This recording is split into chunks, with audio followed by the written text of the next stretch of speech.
Right, okay, so we're now right. live. So I'll say who we have here. We have Carol, who is a business consultant, applying typology. Would that be accurate, Carol? Close enough. Well done. With some communication, with some typologically inspired communication programs and skills to offer. Thank you. Andriy, physics teacher, knows Victor's system very well.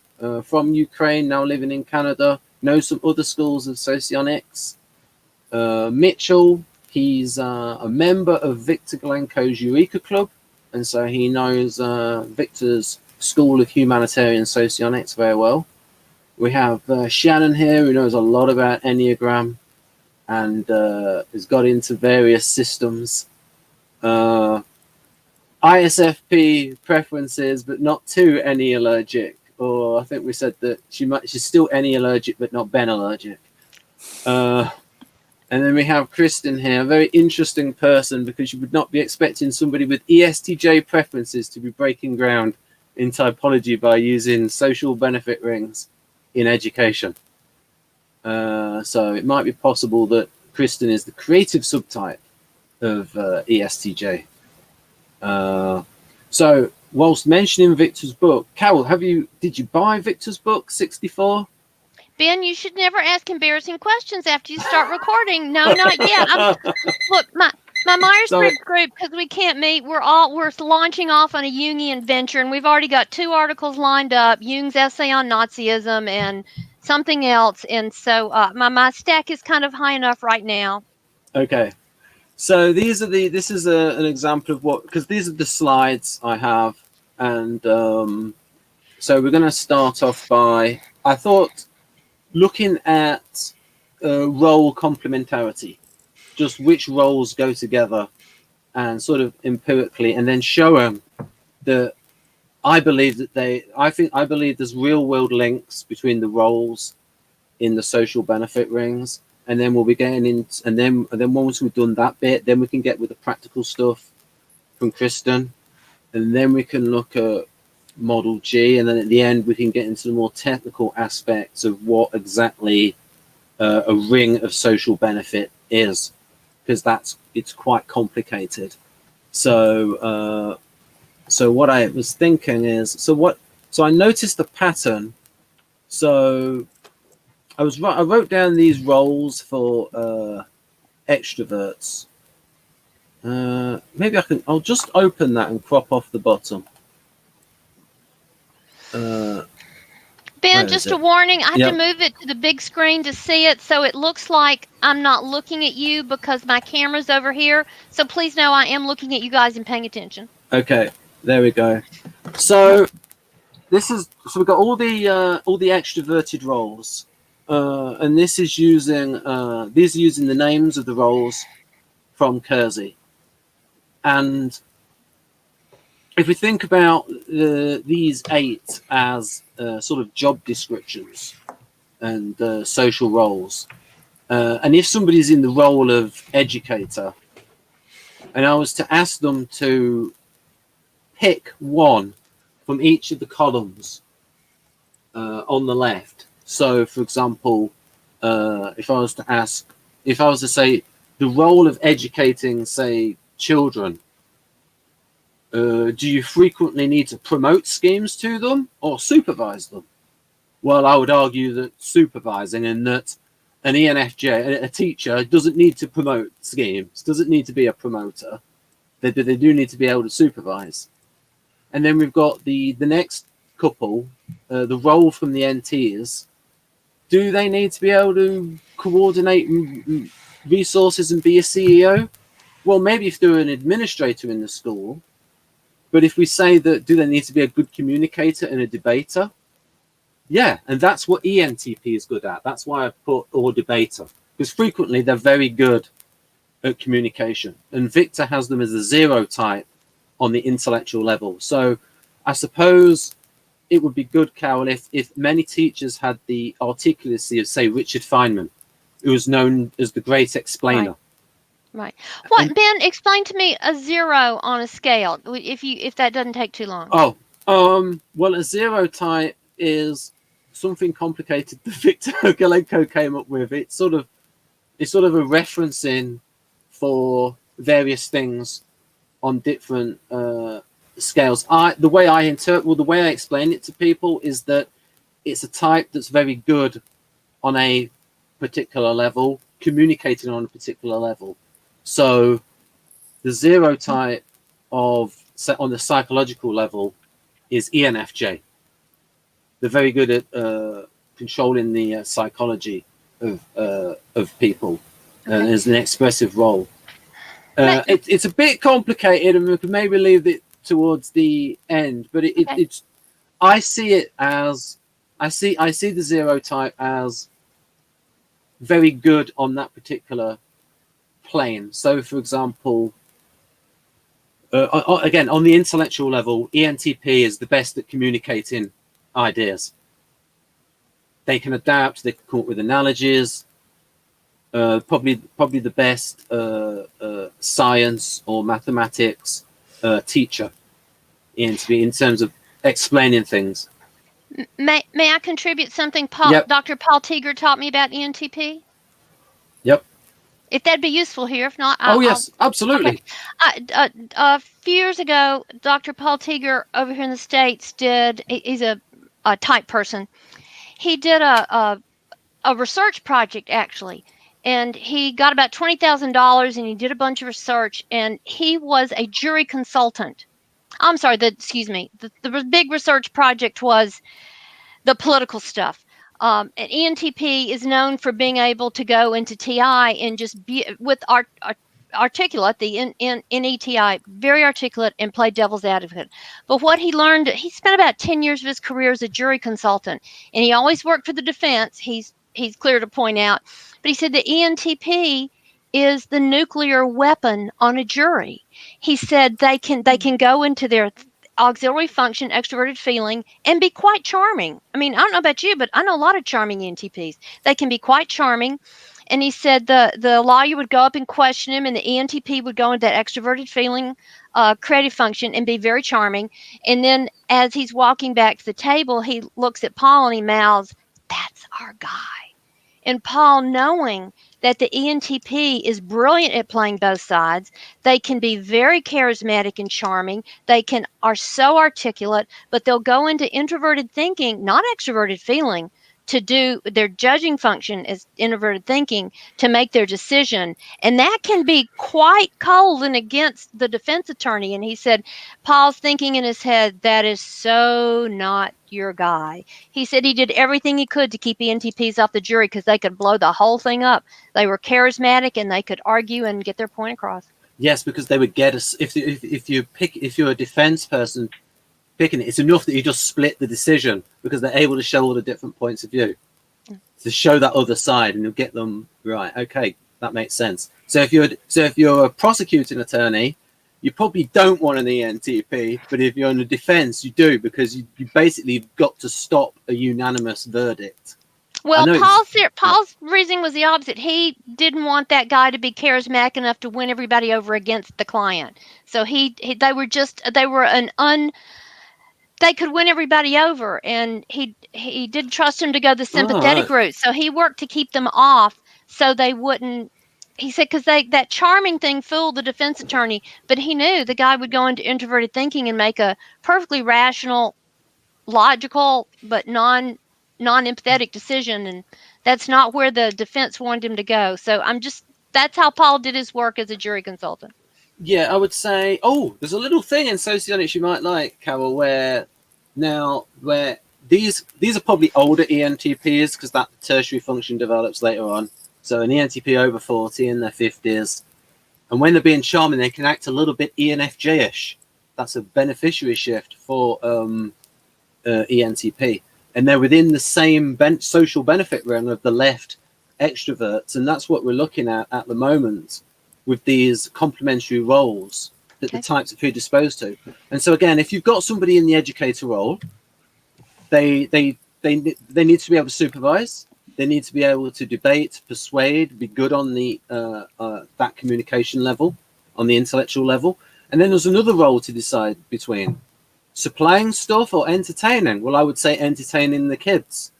to get them in. And so the thing is, Carol, these types which are complementary.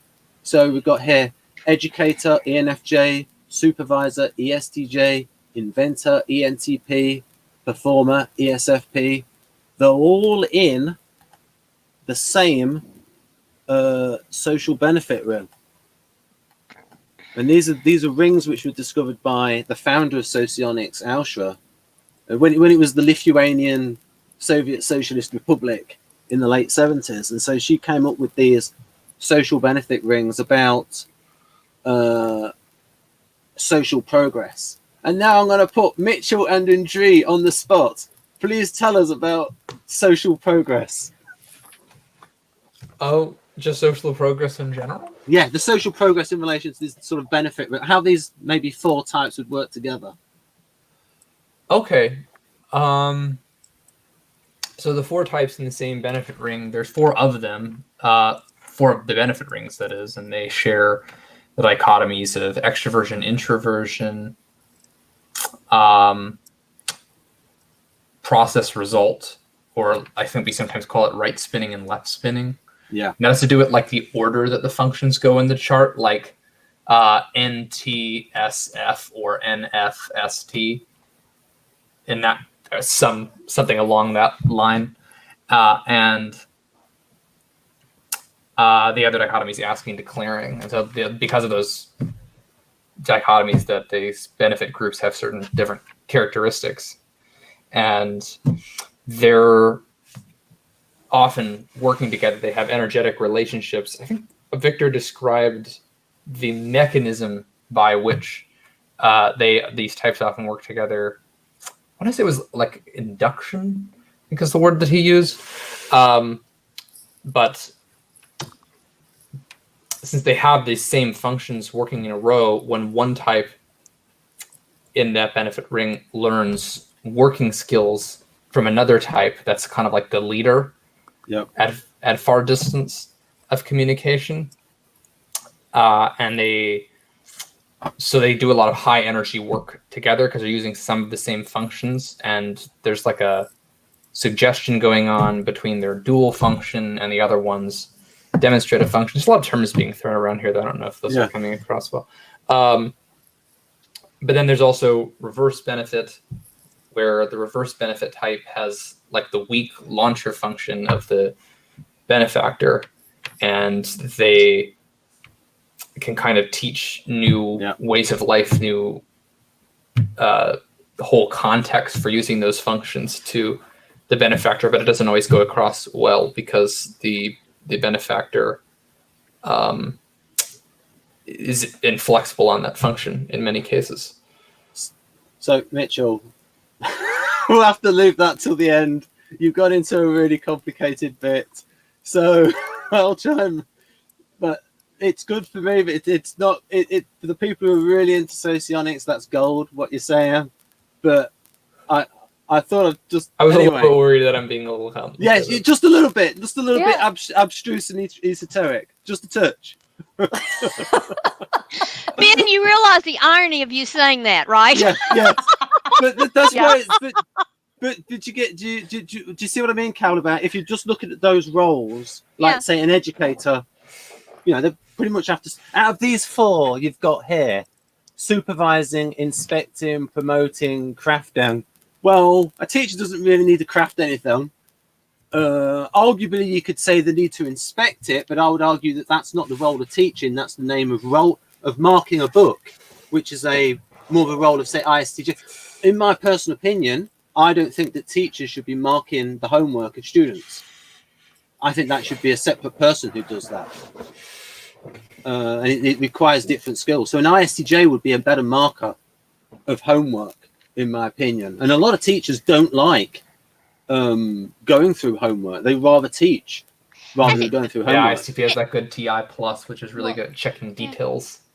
And I'll say it depends on the student. Some students want very detailed markup and feedback, and other people want broad strokes. Other types want to understand like the underlying assessment structure so they can even do it themselves. No, my point, Kristen, was that to have like because the teacher's time is taken up by marking.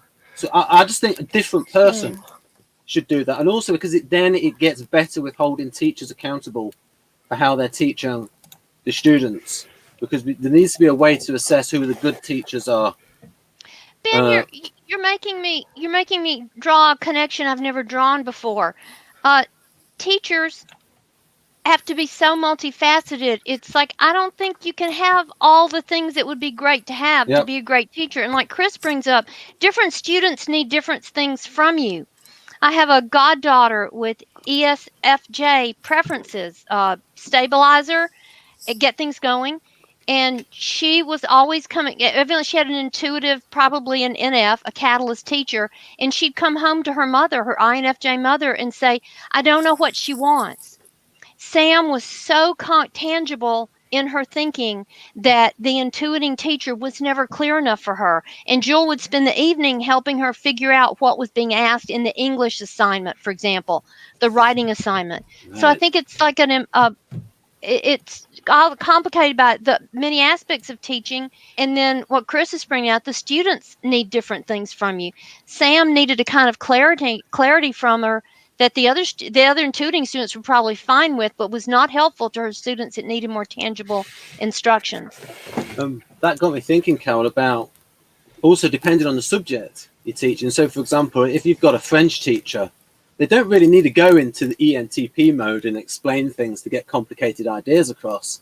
But if there was, say, a physics teacher or something that's more abstract, then the ability to find analogies that ENTP is good at, then that sort of shift towards being the role that ENTP, I mean, because Keirsey had ENTP down as the inventor, and they probably make the best inventors, but most ENTPs we come across, they're good debaters and they're good at explaining stuff. So that's why I've sort of put them as their natural role, the debater and the performer. Anyway, so we've got that. So do you think there's a pattern there, Carol, at least at the level of roles? Will you give me that? Oh, absolutely. And there's data, there's great education data in the Myers-Briggs community, and we see different temperaments coagulating at different points. We see a group, improvisers and artisans, mostly in the lower grades. And by the time you get to high school, you get a little NT theorist preference there, and by the time you get to college, you've got a lot of NF and NT, catalyst and theorist, are going up in numbers as well as stabilizer. So it's like it shows in the data how different types are self-selecting, probably unconsciously, Chris. I don't know if you would think that, but probably unconsciously self-selecting to the place where they feel most interested in serving. I actually want to go back to what Mitchell mentioned. And I mean, it's using the same graphic right here. Okay. I actually want to make two comments. First is about the functional mechanism, why this social benefit works. And then second, talk about a little bit dynamics when four people get together. So for the social benefit, if you take a look at your slide right now, under educator, there's all these functions arranged using the model G approach. So for ENFJ, you have leading function FE, followed by second function NE. Now, these two functions, they create some sort of like a toolbox, a social mission block, where the very first function FE for an educator ENFJ would be the most valued function, which how they accomplish their social mission. Well, at least that's the preferential tool. However, how they go about satisfying the mission of their first function is the second function, NE, which is just as good, but not as valuable and often neglected. It's just some people have innate ability. So NE in this case, NE plus would be, ability to come up with all sorts of new ideas and help it to, supply the FE function for an educator. Now, so FE is the primary, and E would be sort of like a secondary function in this pair. And so it is often neglected. Now, if you take a look at the an ENTP's first function, that's going to be NE, which is a strong tool that ENTP would use to come up with all sorts of new ideas, new analogies. Now, they like using this tool, and they often neglect their TE function, which follows, which is the third function here. So then you can see that ENFJ is likely to benefit from ENTP's stronger function, even though they do have some proficiency with it. They're not really paying too much attention to it. So whenever ENTP is starting to supplement new ideas to ENFJ, it results in a social benefit. And so you can take a look at these things, and also for all four roles here, TESE will provide social benefit to ENTP, and SEFE will provide social benefit to what is it, ESTJ? Yeah. And so it becomes like a closed circle, social benefit circle. And in fact, Victor talked about a social benefit small group, which he describes as having a type, superego type, and 2 social benefits. Now, some of the descriptions he talking about the dynamics, he described this group having some tension, reduced communication, emotional and intellectual balance. It overflows with energy. They have a very good communication. However, there's no sense of security between group members. They have same topics to converse about. Everybody feels the same tension from the social benefactor. They don't communicate one-on-one. They communicate as a group, and they talk no more than 20-30 minutes. They're easily mobilized, and any long communication leads to exhaustion. And it's very difficult to relax with one another just because of this invigoration of the function that each type doesn't value as much, but they're inherently good at it.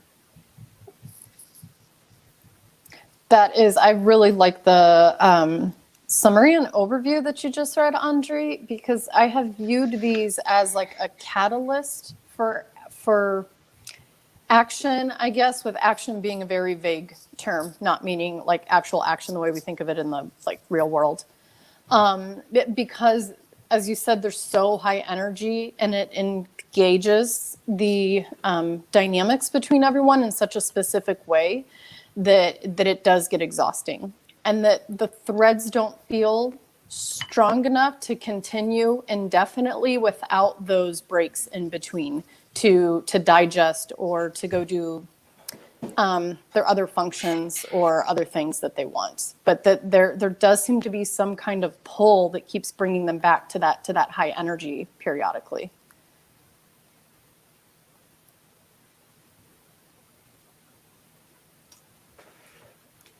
Andriy, I think, did you make both of your points, Andriy? Yeah. Oh, okay. I'm done. Okay. Anyway, I just wanted to highlight how these functions follow one another. Like the top row, these are arranged in a social benefit ring, and that's one of the advantages of Victor's approach on Model G. Yeah. But also looking at the first 2 functions of each type, you can see there's one function which is really valued by the type, and the one that's strong and used to supplement the first function, but it's not as valued. So then the social benefactor comes with their own function, which is unvalued, but they value. And so this kind of motivation and invigoration happens in the social benefit ring. And yes, I also mentioned the dynamics of the small ring of social benefit. Yeah, I've got arrow points to benefactor. I don't know why I did it like that. I don't know why I did it as the arrow pointing to the benefactor rather than the beneficiary. I think it was to show sort of like reading across. So if you read across there, so you see the TE and the SE, well, that's that one. And then the SE and the FE, that's that one. And the FE and the NE, that's that one. So I recently changed the name, Carol, of the positions in order to make it a bit clearer. So I changed the names in Model G to sort of like give a better idea of what they do. I sort of took some influence from Victor's book, so I knew I wasn't taking too much creative license. So the biconic captain, that sort of like gives you an idea of the role the function plays in the model, and this idea of because like what Victor actually meant by demonstrative function is that people are showy with it. Like ENTPs are showy with their TI. They like to show off. I'm excited. Pardon? I should owe your new names. I'm excited. Oh, thank you. We discussed this a little bit on Facebook. Yeah, and then just like get the and then the he called this one position 2. He called that the creative function, and I thought, well, because there was another position in Model A that was called that, and I thought let's change it, let's make it completely different. And again, it's the role, flexible implementer. So if we think of say ESFP, now actually a good one is ENFP. ENFP in the role of championing a cause, they have to use FE to implement that. They have to be charismatic. They have to appeal to people.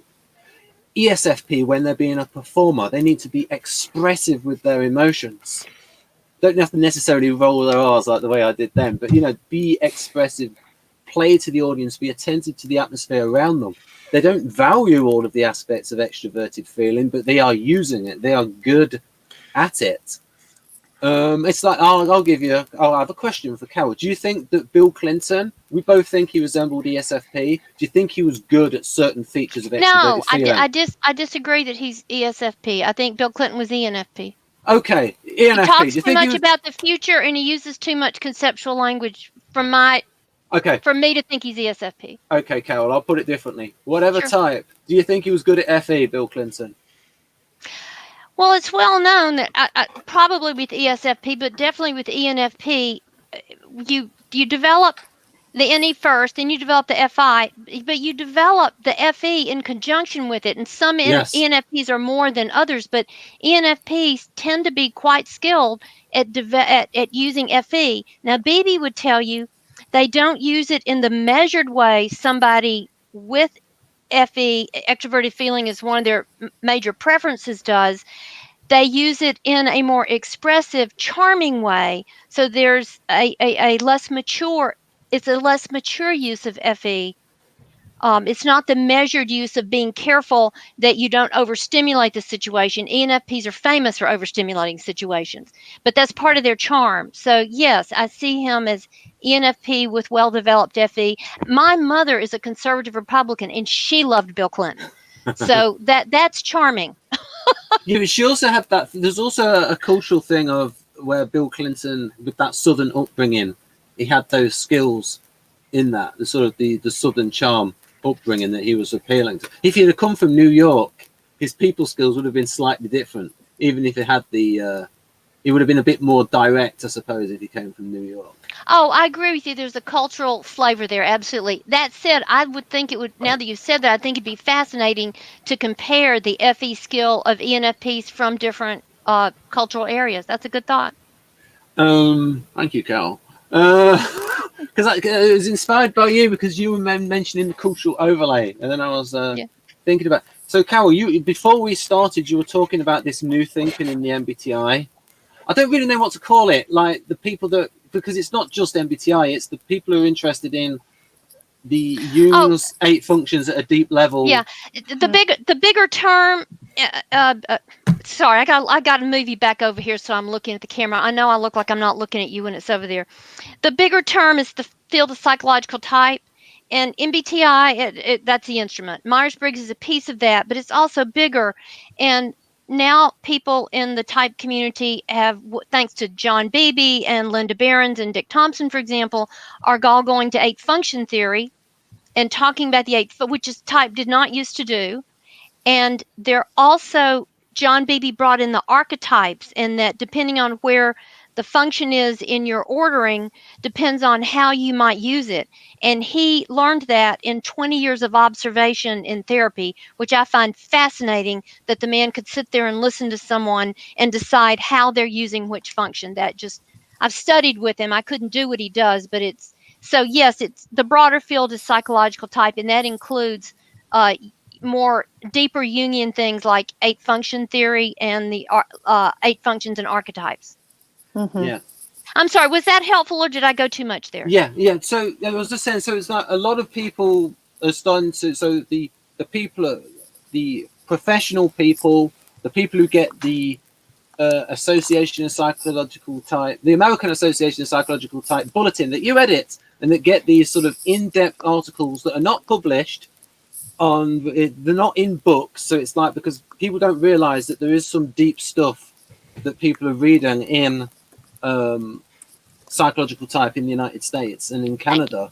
It's just that it's not out there in the public realm because it's No, it's a membership. You're right. It's a membership benefit. And actually, they used to be physically published in paper, but we, like many places, saved that cost. So they're now digital. We do put out issues. But you're right.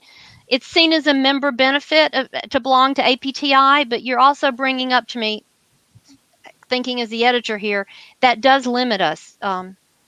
Yeah, I get that. Yeah, because a lot of socionics people have a sort of a bigoted view of MBTI of type in the United States. Oh, it's just the MBTI. It's just Oh no, it's dichotomies. it's much bigger than that. Now, if you talk to the Myers-Briggs company, you're going to get just the Myers-Briggs stuff. But the professional psychological type community, which APTI represents, we're the professional organization. Yeah, thanks for recognizing that, Ben. It's much bigger than just Myers-Briggs. So my personal opinion is that I don't like the arrangement of the Beeb model. I've not got anything against the actual archetype parts. It's just that I don't like the arrangement of it. We'll maybe talk about that in futures. But I have got Sure. I like the Linda Berens, how she's got. I like the fact that she's got the plus and the minus in terms of the positive and negative sort of health level of the position, so that you can use the captain function. It can either be leading or it can be dominant when it's unhealthy.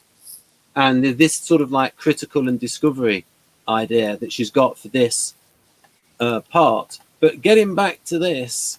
Well, can I add something to that Yes. thought?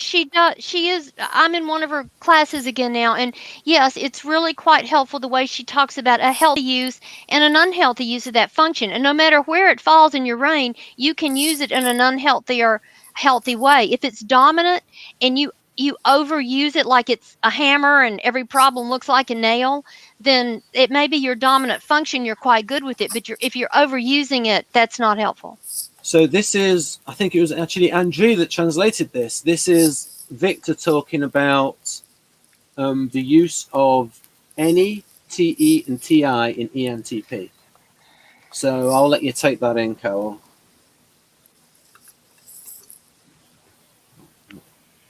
Try and get it a little bit bigger. Oh, it's fine. It's even working on my small screen. Thanks.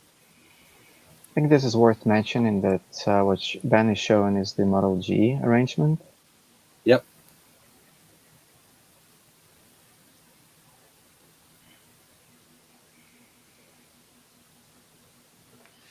That alternating an extroverted with an introverted function, regardless of them being either physical or intellectual, only worsens the situation, especially in a busy workplace, maybe.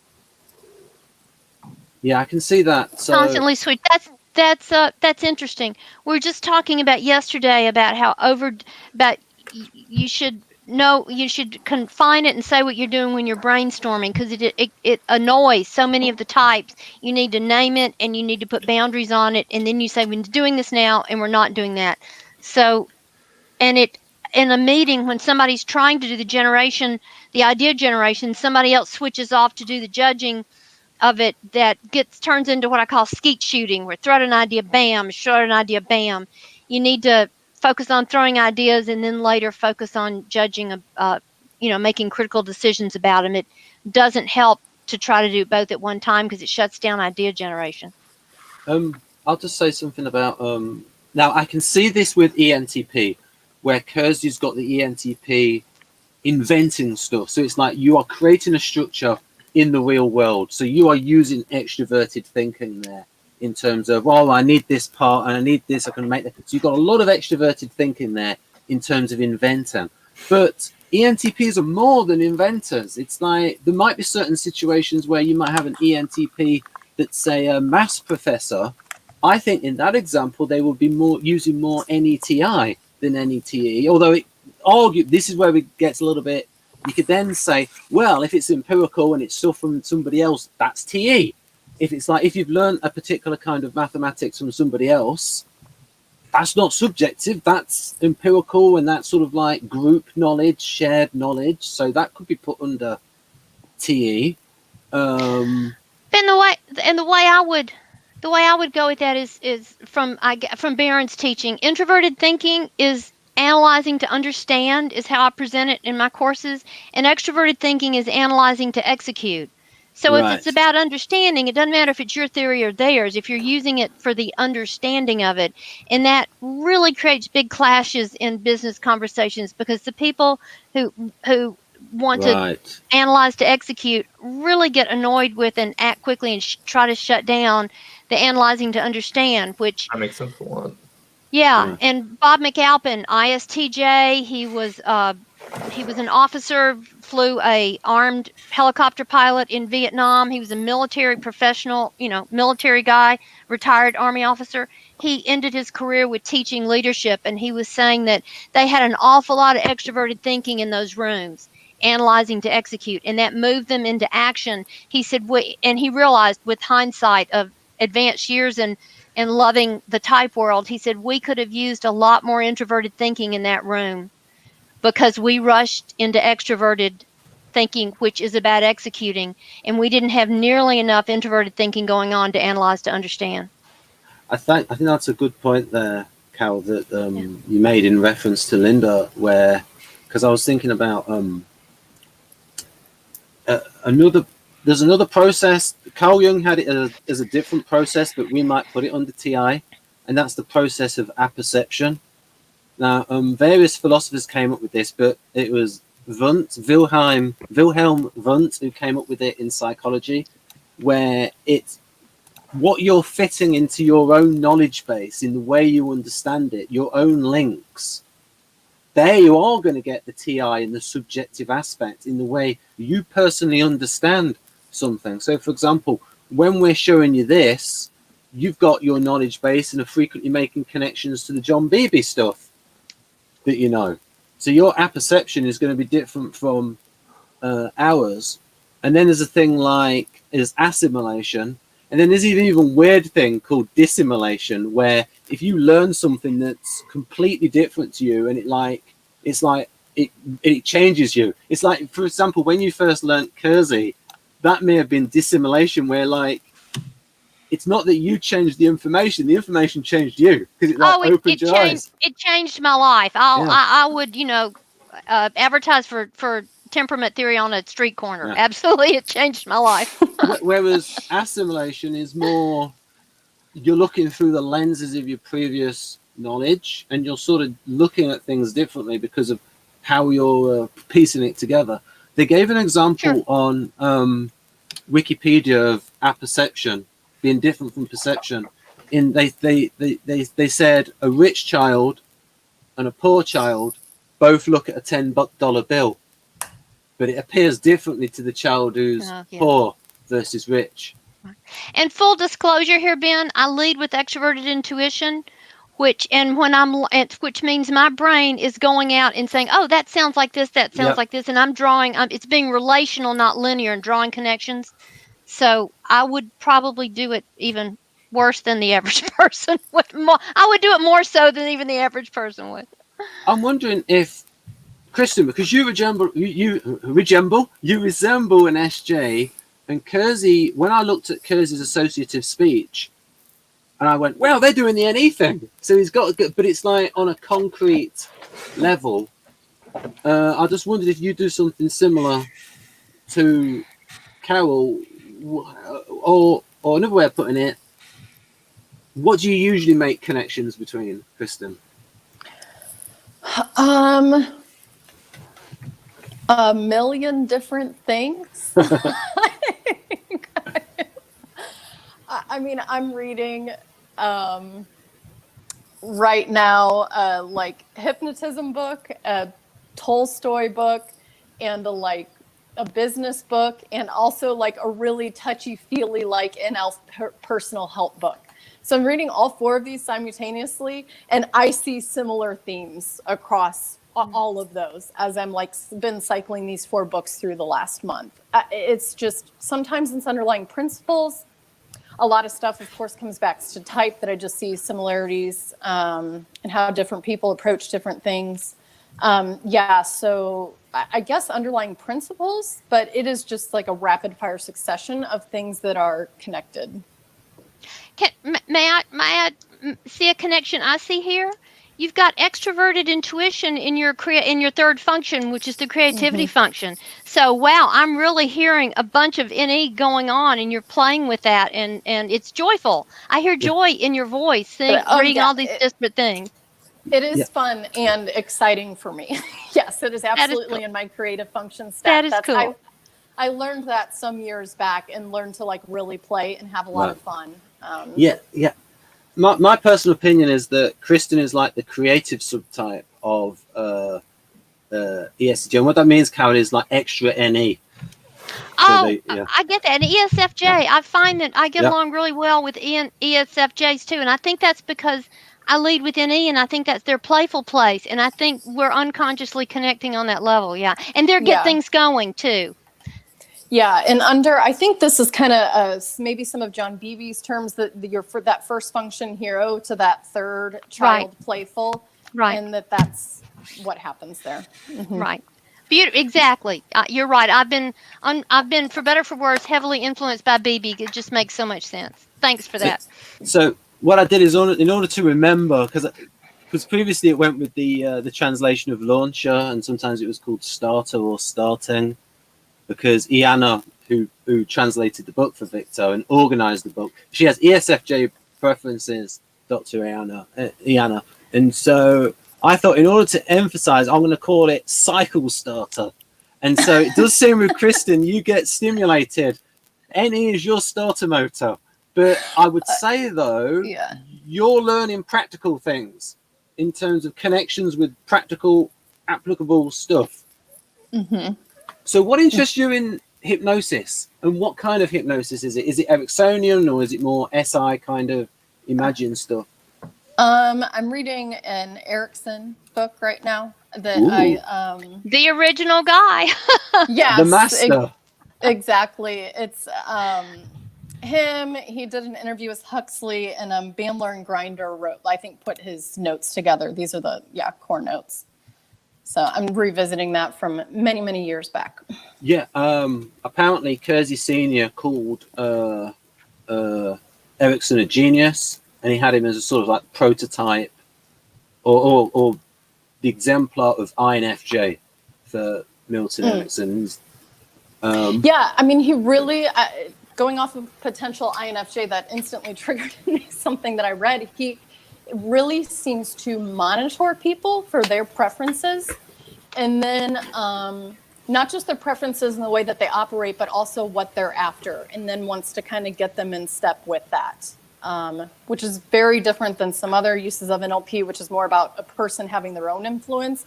His is more of like a therapeutic of motivating the person to do their own thing. So, Kristen, have you looked at... That seems like the connection there. I'm hearing that Beebe, I think, called that beautifully developed extroverted feeling.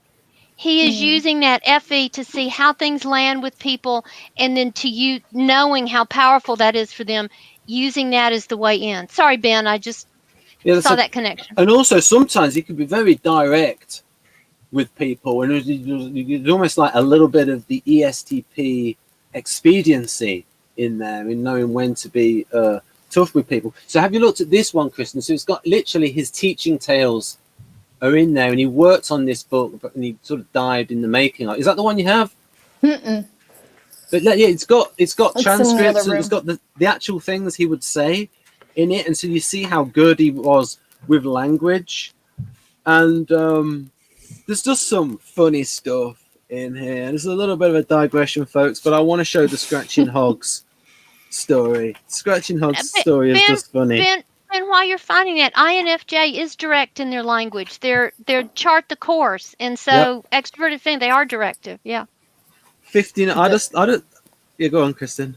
They are so clear in their language. And it's like, I have a lot of INFJs in my life and I respect them a lot. And there's a lot of different theories on how ESTJ and INFJ get along in that relationship.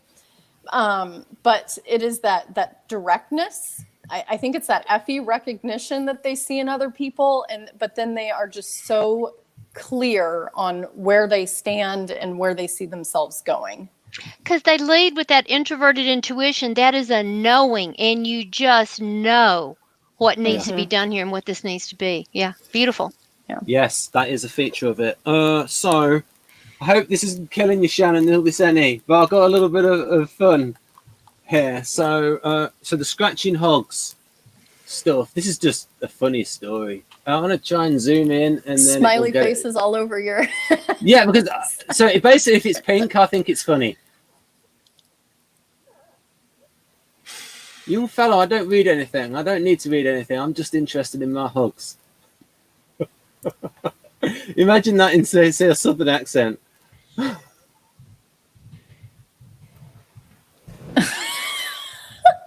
Which bit are you laughing at, Kristen? No, talk away, young fellow. It won't do you a bit of good. I'm not going to pay attention to you. I'm busy feeding the hogs. I have had INFJs in my life say sentences just like that.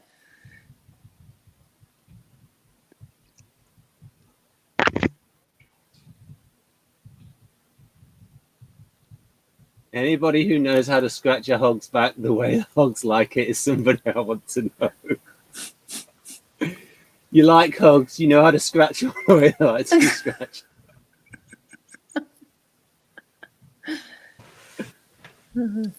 So he's got lots of these like funny tales.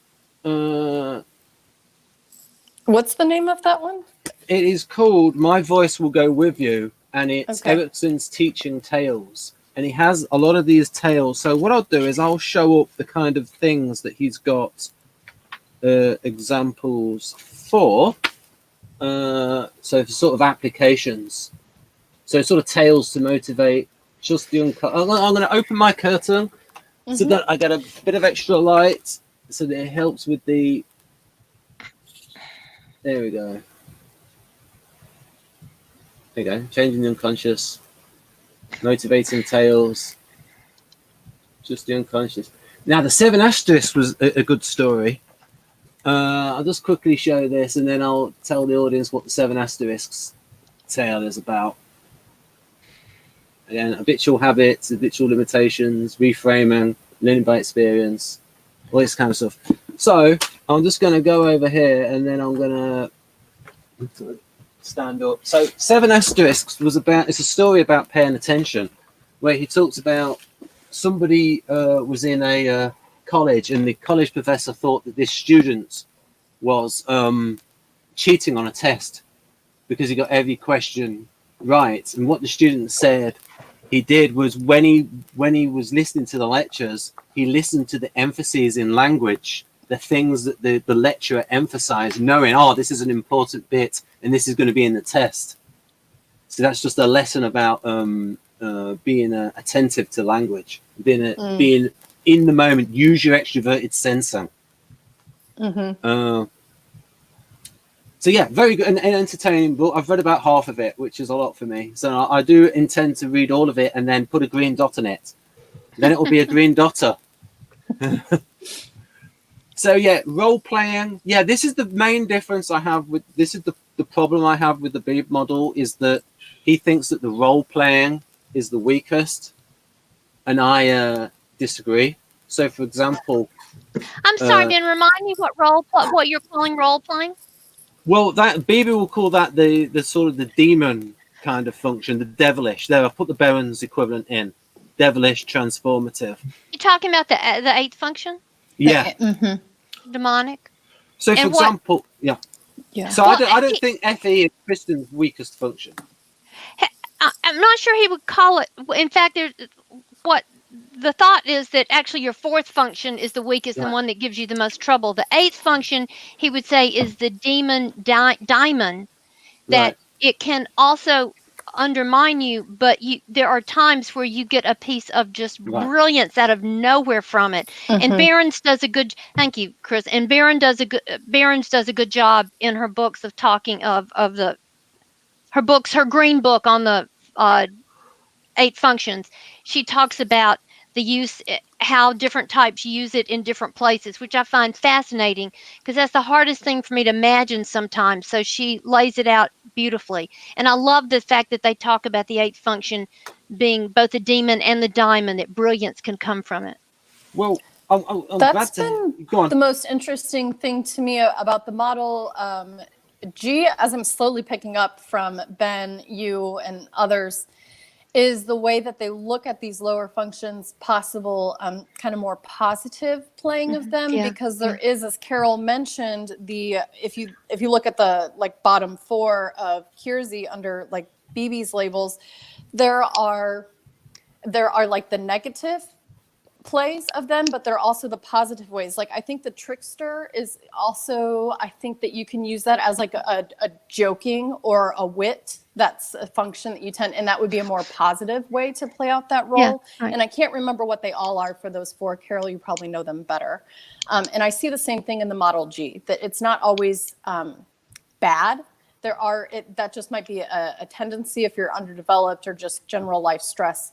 But that there are positive ways that those things can be used for you, not all the time, but in moments. Right. Yeah. And can I, 2 things, BB, bravo, that's what BB would say. And he would say, we actually need our shadow functions.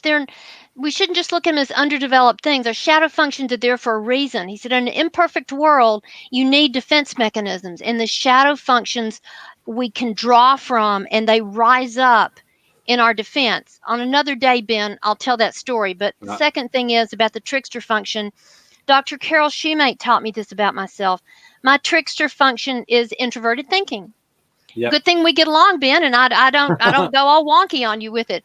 But Carol, I asked her, I said, Carol, help me understand, because Carol teaches 8 functions. She's brilliant in it. I said, help me understand how I use introverted thinking in the trickster function. And she gave it thought, and she said, I've seen you do that many times. She said, in your coaching, what you do very often to help a client is you reframe it. I coach somebody, I'm trying to get in front of the camera. What you do is you reframe it. And she said that's a classic use of introverted thinking, is to turn something around and reframe it. And she said, you use your trickster function to help a client get unstuck and to reframe that. So that's to echo what you said, Chris. It's not always negative stuff that's coming out of our trickster functions. They can have a positive application.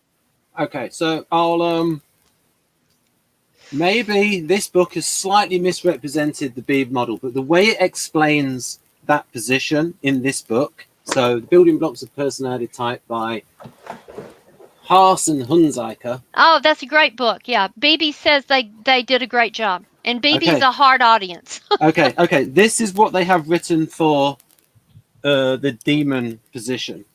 And just so I can look at this diagram, Alpha, which number is that on your diagram, Ben? Number 3, role player.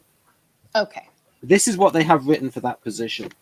The Daemon, usually the same gender as the individual, but being deeply unconscious, it can be represented by either gender, by animals, and even by inanimate objects. This is frequently the most problematic of all the archetypes. The process that is carried by this archetype usually operates in a manner that is undermining to others and to oneself.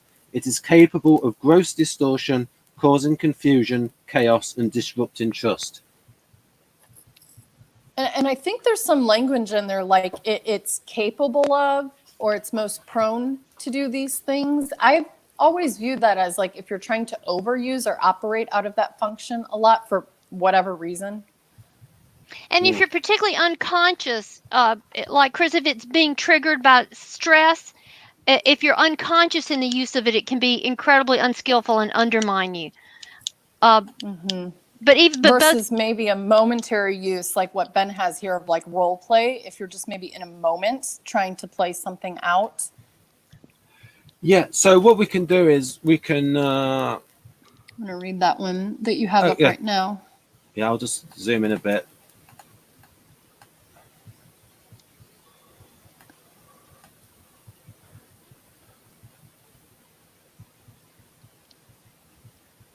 Okay.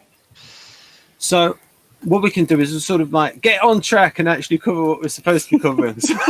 So This has all been fascinating to Ben. I'm loving it. I'm glad you like it, because it's like how to start. But like getting back to the benefit rings, but actually then talking about, we're going to do the one with ISFP and INTP. And so that's going to be this one. No, not that one. Which one is it? Where is it? Arranger, crafter, counselor. That's it. Yes. There's a benefit ring there. And I looked at these are the roles from Keirsey. Well, actually, Keirsey's got inspector. Has he? Yes, he would have inspector. This is where it gets confusing, Carol, because of differences in subtypes. But if we were to even things up, then we could say we've got INFJ lyric poet.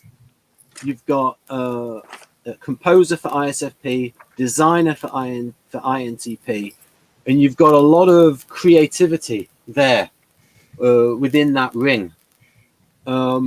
It gets confusing because what I noticed here with counselor is, depending on I think it's a subtype thing with INFJ, in that we know they have this predisposition towards a directive role, a chart the course role of counselor. But they're also creative as well. And so in future, Carol, we can look at that pair of INFJ and ISTJ and get into it, because it's complicated because of subtype differences in the way Socionics sees that type. Okay. But today you're talking about ISFP and INTP, yes, right? ISFP and INTP. And so I have a question. We're calling them complementary types. Is it, I mean, I can understand if theoretically they bring different things to the table that could be complementary and be really good teamwork.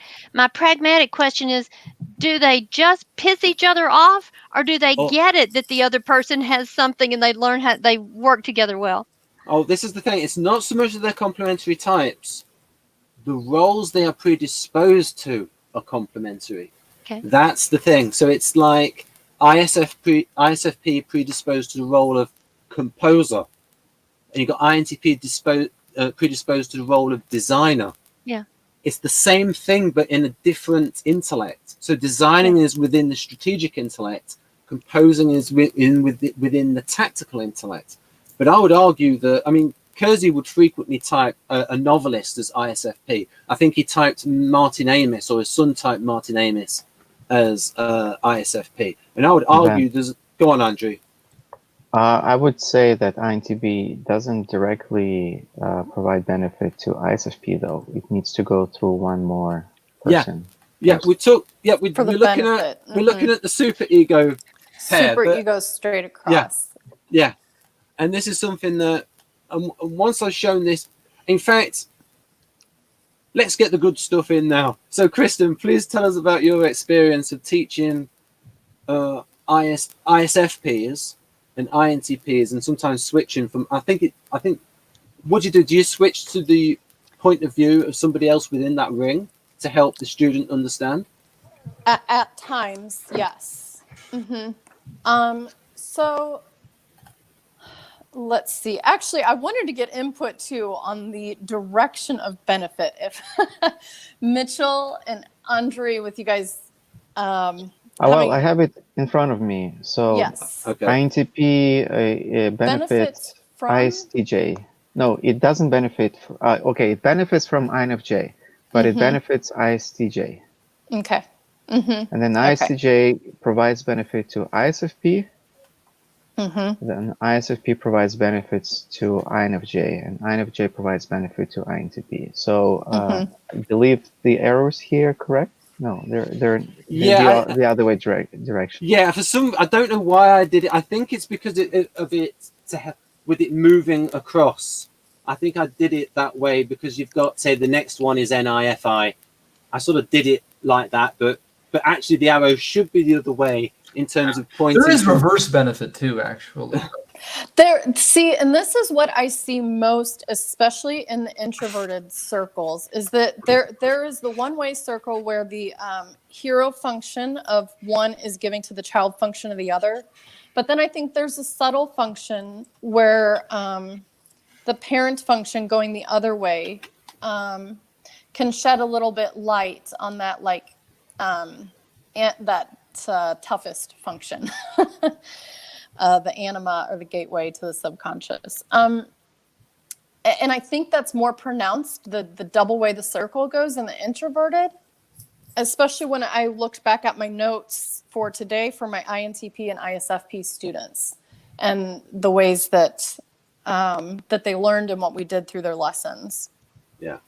So yeah, I'll remind the audience that I just did the arrows this way because just in terms of going across. So for instance, there I've got LT highlighted as the next one in the sequence, and so that is like the next block up. But yeah, I should have done it the other way around as it going towards.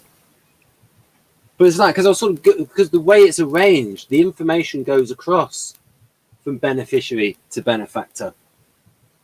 Because it goes SL to LT, and so that's why I sort of did it like that, and then TINI to NIFI. So that's why I did the arrows the way I did. Go on, Kristen, if you give us some cracking information and case studies. Yeah, I'll start with an ISFP student that I had for one-on-one tutoring, and we did reading and writing. And she actually really did not like writing. And I think I got from a Keirsey-Berens is that they can be considered at times the most misunderstood, and that they really like feel life through so many different senses that I think in our lessons that we're so focused on reading and writing, she actually didn't want to do a lot of writing. She was a lot more open. I mean, when I would present to her, first of all, what do you want to research? A lot of it centered around cultures and historical events. And she then, in asking how she wanted, I'd let her do independent research and how she wanted to present the information. She chose like PowerPoints and brochure a lot, wanting to kind of design more visual and things that were more based on a layout like timeline. And she was actually pretty timid about writing, thinking that like she wouldn't get it right, like the essence of what she wanted to say, that she couldn't convey all of that. And I'll just review my notes too.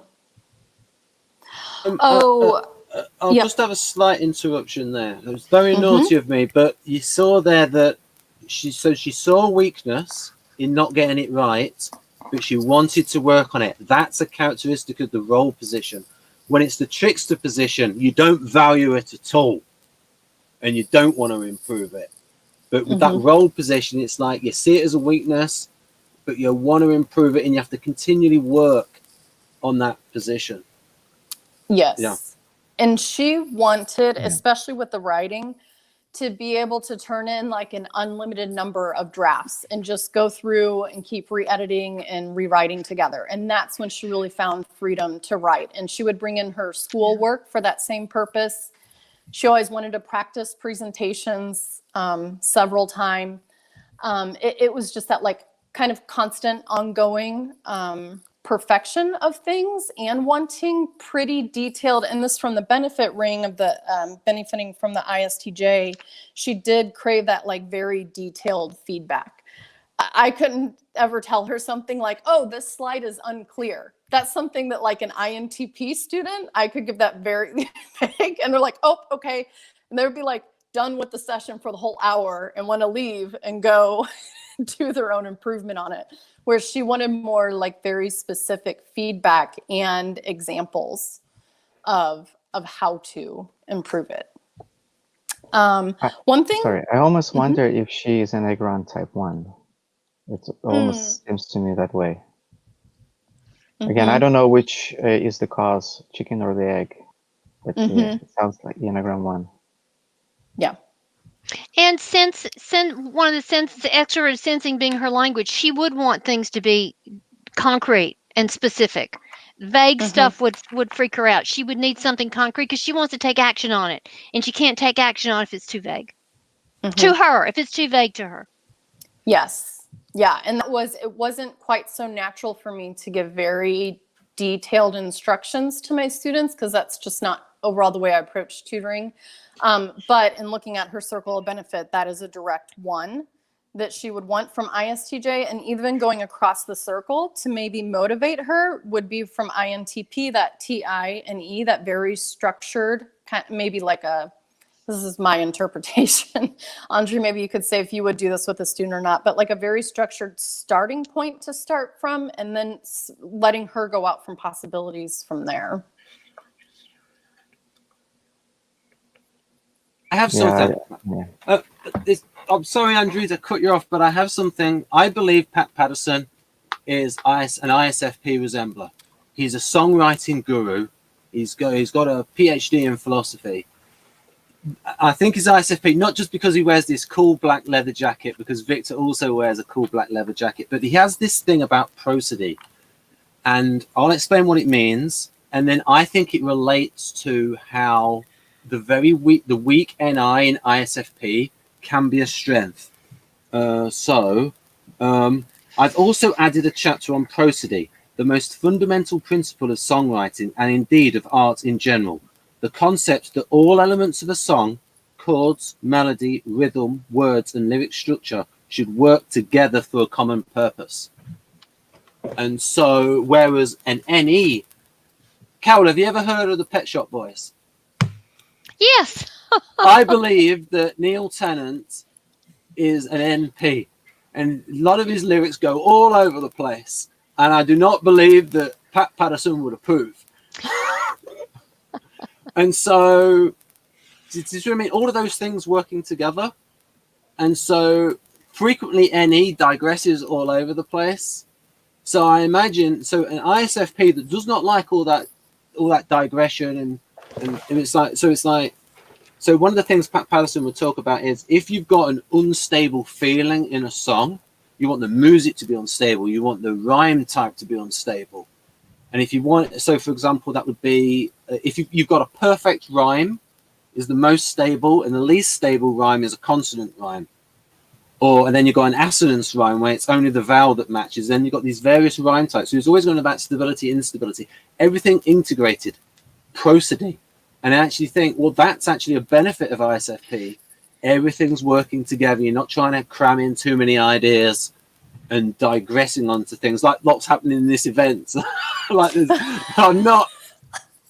Shannon would do it better. She would have it all integrated with the prosody. So does that ring true for you, Shannon? This idea of like having everything sort of tightly integrated and focused? Is that what your thought process is like?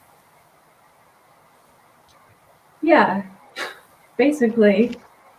Yeah, like I can imagine myself like thinking about like business meetings, right? I have a hard time with people. I like an agenda. I like to stick to the agenda, and I like to, if things are coming out of left field, to say, okay, let's have a meeting for this, and then I'll make like, it's like I like to compartmentalize and combine like with like, and I have a hard time when it's just everything just whatever, and I start to like my eyes glaze over and they've lost me. Mm-hmm. If anybody speaks to any of us for too long in one of our non-preferences, that happens to all of us. We just, based on our type preferences, we have different glaze over triggers. But absolutely, if I stay in extrovert intuition too long, the glaze over thing will happen with my SE folks in the room. So I've learned to do very little theory and then to launch as quickly as I can into a story example that makes it real, because I'll get the glaze over look if I don't. Learn that the hard way.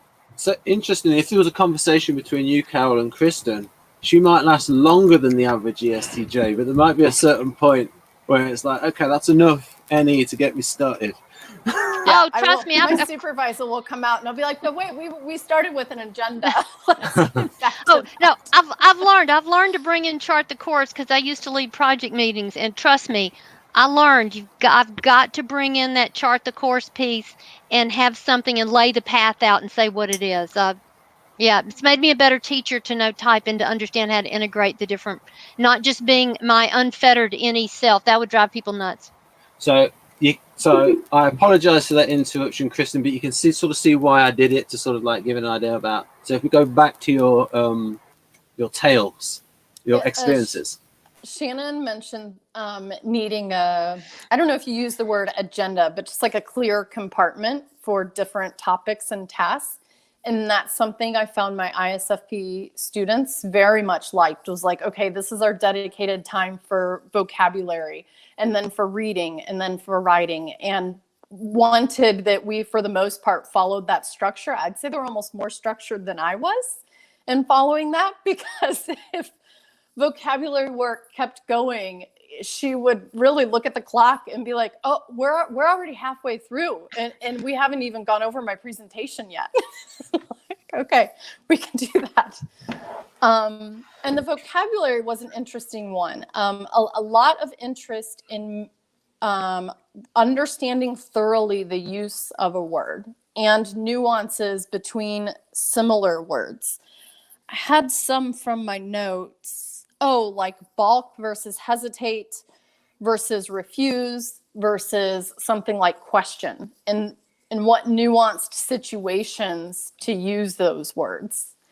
And as those things accumulated, I had a student want to design an entire study guide around it. And I said, all right, go for it. Imagine you're teaching someone younger how to do this. And that was actually very good encouragement for the ISFP to be able to create a detailed, not just like a diagram design, but explanation also of the words. And that probably caused most initiation in my ISFP students that I saw, was as if they were going to, they're an expert on it and going to teach it to somebody younger. Would you like an assignment like that, Shannon, or at work when you're put in charge of explaining something to someone else? Yeah, I think if I can have the time to actually put it down and understand it, and then be able to present it in a way that I could teach a 5-year-old, then I love that. Mm-hmm. I'll just add that peer instruction is one of the most powerful education tools there is. Mm-hmm. By explaining things, you also order information in your mind in a way that is presentable, so that just enhances your own understanding. We would say that the only person who really learns anything from a class is an instructor who needs to present it to students. But if peer instruction could be implemented within a learning process, that would actually benefit students as well. Because you learn more when you teach it. You learn it more deeply when you teach it.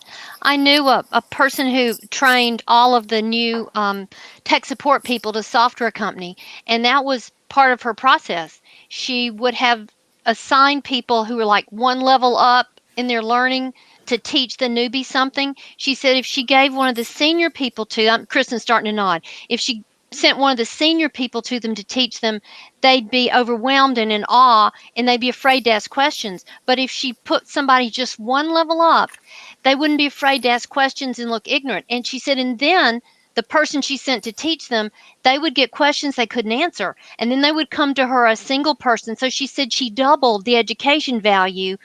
First, the person being taught felt freer to ask questions, and then the person teaching also learned more. And this is 30 years ago this woman was doing this, long before I remember. Of course, I wasn't studying education theory then, but she figured this out decades ago, and educated a whole tech support department on those lines. And there's the nuance, I think, between who they would like to, like maybe it's an imagined audience like I was talking about for my student, but in real world situations, there's a nuance between if they would like to be presenting to a peer, presenting to a higher up, or be presenting to like a 5-year-old, as Shannon mentioned. Right. And I found that with my ISFP, that they liked that idea of being in a like, almost like a mentor coaching role, but to someone younger. Whereas my INTP students seemed very much to want to be criticized themselves and to understand the higher level, like underlying structure of something that was like above and to kind of get up to that point. Right.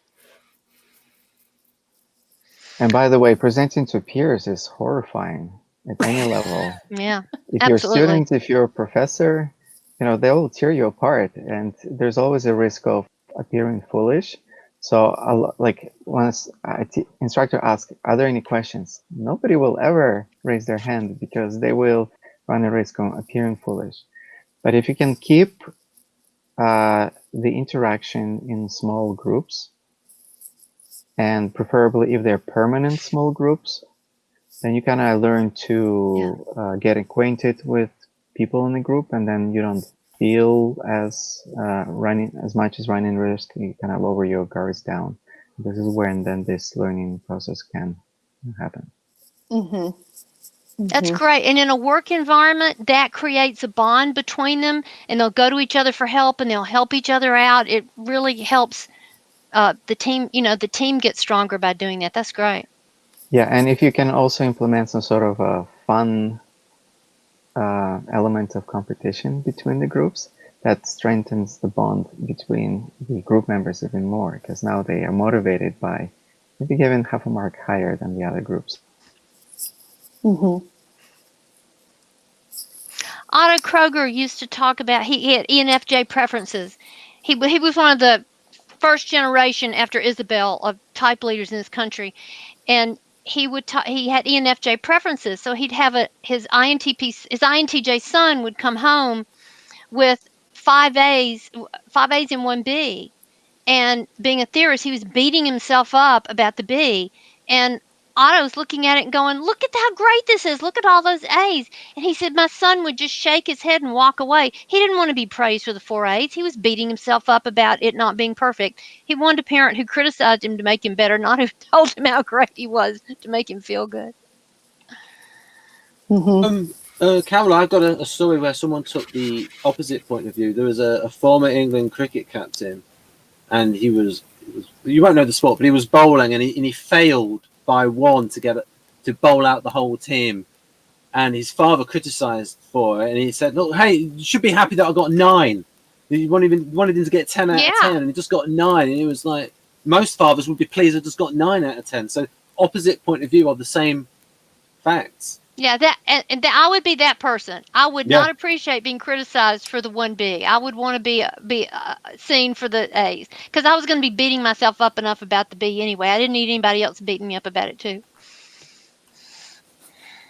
I'm just going to write something in the side, Kristen. Back to you and your good real life examples.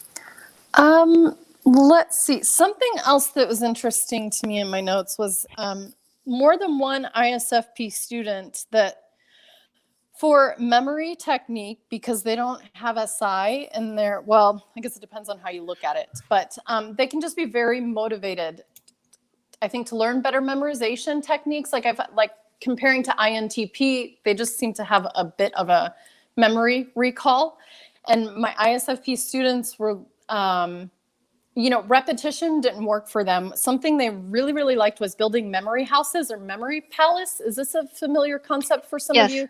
Yes. Yeah, you take a place that's very familiar to you, and you walk through it, and you put whatever anchors you need for your presentation or for your exam in the house as you're walking through. So then those are your items. So let's say you're trying to remember the parts of a tree, and you're going to put like the trunk, are you going to put the roots by your front door? You're going to put the trunk in your living room. You're going to put the leaves in your bedroom, and then all the little details of all those different pieces in those locations so you can keep revisiting.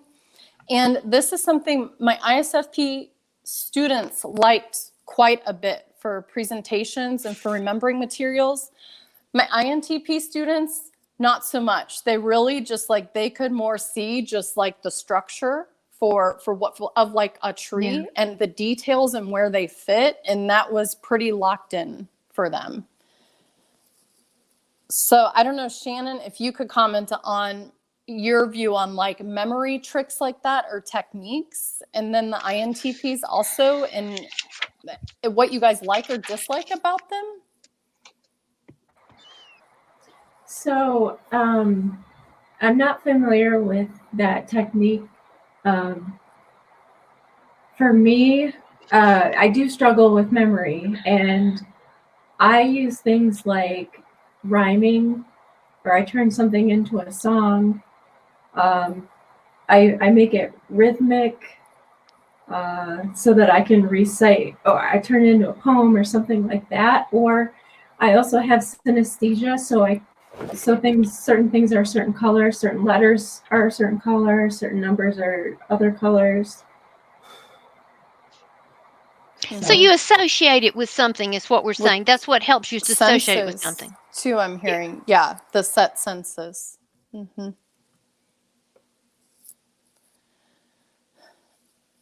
Andriy, do you have anything that you've seen in yourself or your students with that, with memory techniques versus just being able to straight memorize a structure without needing mnemonics or visualization? No, but I do have a kind of like approach that I describe, big picture first and then dive into details, so like students better have understanding of where it all fits together.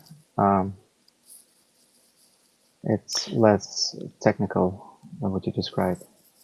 Mm-hmm. That's interesting to me, looking at the benefit rings of what yours is, and then maybe with yours benefiting from an INFJ. I very much find INFJ explain things like that. Especially, I've played a lot of games with INFJs, and they very much explain the overall structure of the whole thing and then take it down a little. They have such a gift for that. Well, yeah, I agree. And I plus, that's what's the implementer. My implementer would be leading function for INFJ. I remember describing it. It was described by, what is it? Yeah, so intuition about the future, thinking about the future, expanding good outcomes, hoping, dreaming, transferring future. But yeah, I remember hearing that it's also about thinking about the big picture.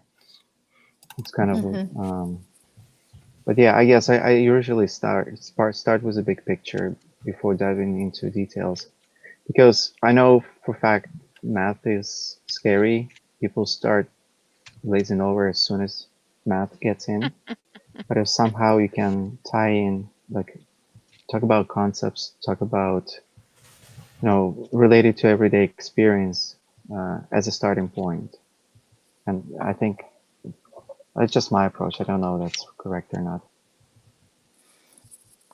That's something I saw my INTP students wanted, was to get the underlying structure of something, or it could be called the overarching structure. I had quite a few INTP students come to me for ACT, that's like SAT, or if you're abroad, that's for college entrance. And they wanted to know like why someone made the test, how it was structured, how was it scored, and then wanted to step down to the details of getting more perfect on a precise level then. So I had quite a few INTP students who would want to know, let's see, for example, like what the passages are for the science section and what kind of techniques and strategies they can use. And then in going through examples together, they would see those sources where I was pulling our passages from and the techniques, and they'd be like, oh, okay, got it. and they would go home and study more themselves and pull more materials for themselves. So very independent. Once they got that kind of overarching structure and a couple hints at where to pull detailed information and samples from, they were very prone to self-study then. You know, I wouldn't see them again for a couple weeks until they came back with a pretty specific question about a particular concept or application. So yeah, this approach sounds like Enneagram Type 3. I want to be the best. I want to game the system, right? But yeah, I agree. My own learning happens through like self-interest. Like I wouldn't study anything unless it's interesting to me. And once you get the hooks in me, oh yeah, I'll pull all the extra resources that I'd like to use in order to complete my picture of understanding. I don't need any other external motivation other than internal if I'm interested in. If not, there's not much coercing you will do, nudging or pushing. I'm very stubborn on that front. And this is where I think the INFJ as the giving benefit to the INTP can do that in their teaching is kind of the free reign.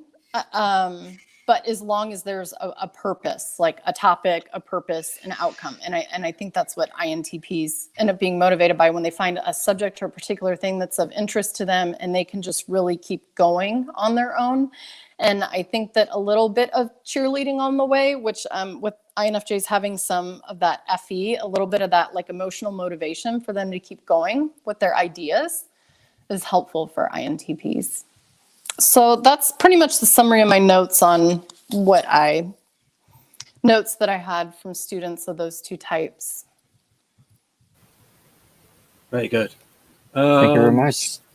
So comparing INTP and ISFP in terms of role enactment.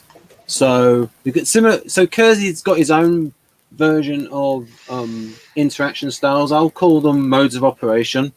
And so they've got accommodating. So you've got an accommodating here. So you've got within the strategic intellect, you've got accommodating designer.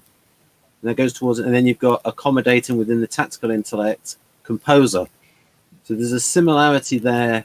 Now, interestingly enough, last time we looked at ESFJ and ENTJ, and they're very different on Keirsey dichotomies, because you've got initiating mobilizer and a directive role for ENTJ, and for ESFJ, you've got collaborating supplier. But mobilizing resources and supplying resources is very complementary. So, for example, if you're running a small business and you're coordinating things, well, sometimes you might have to get involved in supplying the things that you're coordinating.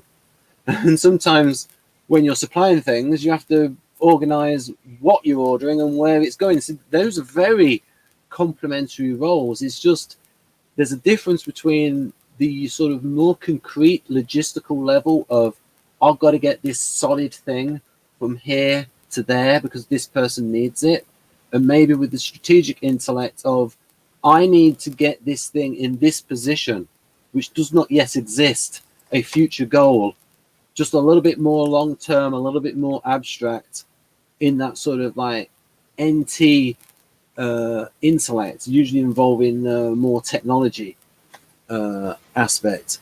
So actually comparing the roles. So when I looked here, he is mentioned. So this is a bit of the Keirsey architect.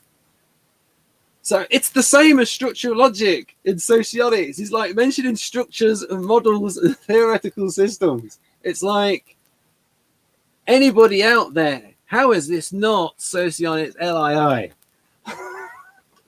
We've got a lot of how's the system designed? This is what all of my INTP students wanted to know on the topic. Structural models, design systemic structures. There we go, structural models.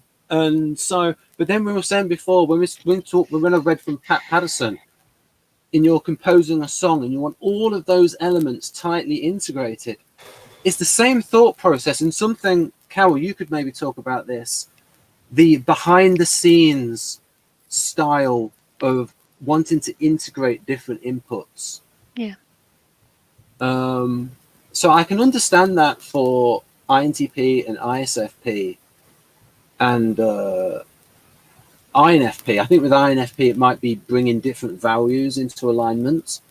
What is it for ISFJ? What do they bring into alignment? People's needs? ISFJ can be one of the most giving, freely serving to the group's good type. I mean, to their own detriment, ISFJ. There's actually data that people with ISFJ preferences may be ISFJ as an example of this, but also behind the scenes. Behind the scenes style can be some of the least appreciated and least rewarded because they're not overt about what they do, that literally they're comfortable being behind the scenes.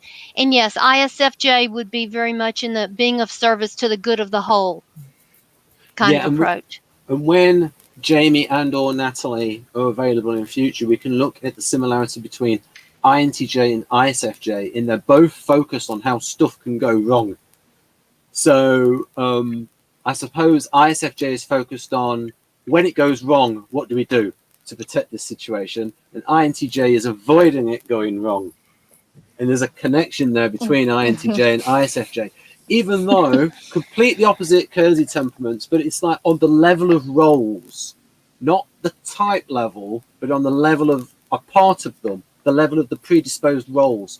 Protector for ISFJ and arranger for, again, contingency planning, seeing with the NI how things can go wrong and planning to avoid it. If this happens, we do this, that kind of thing. I've written a little bit. I must have been in a mood when I wrote this.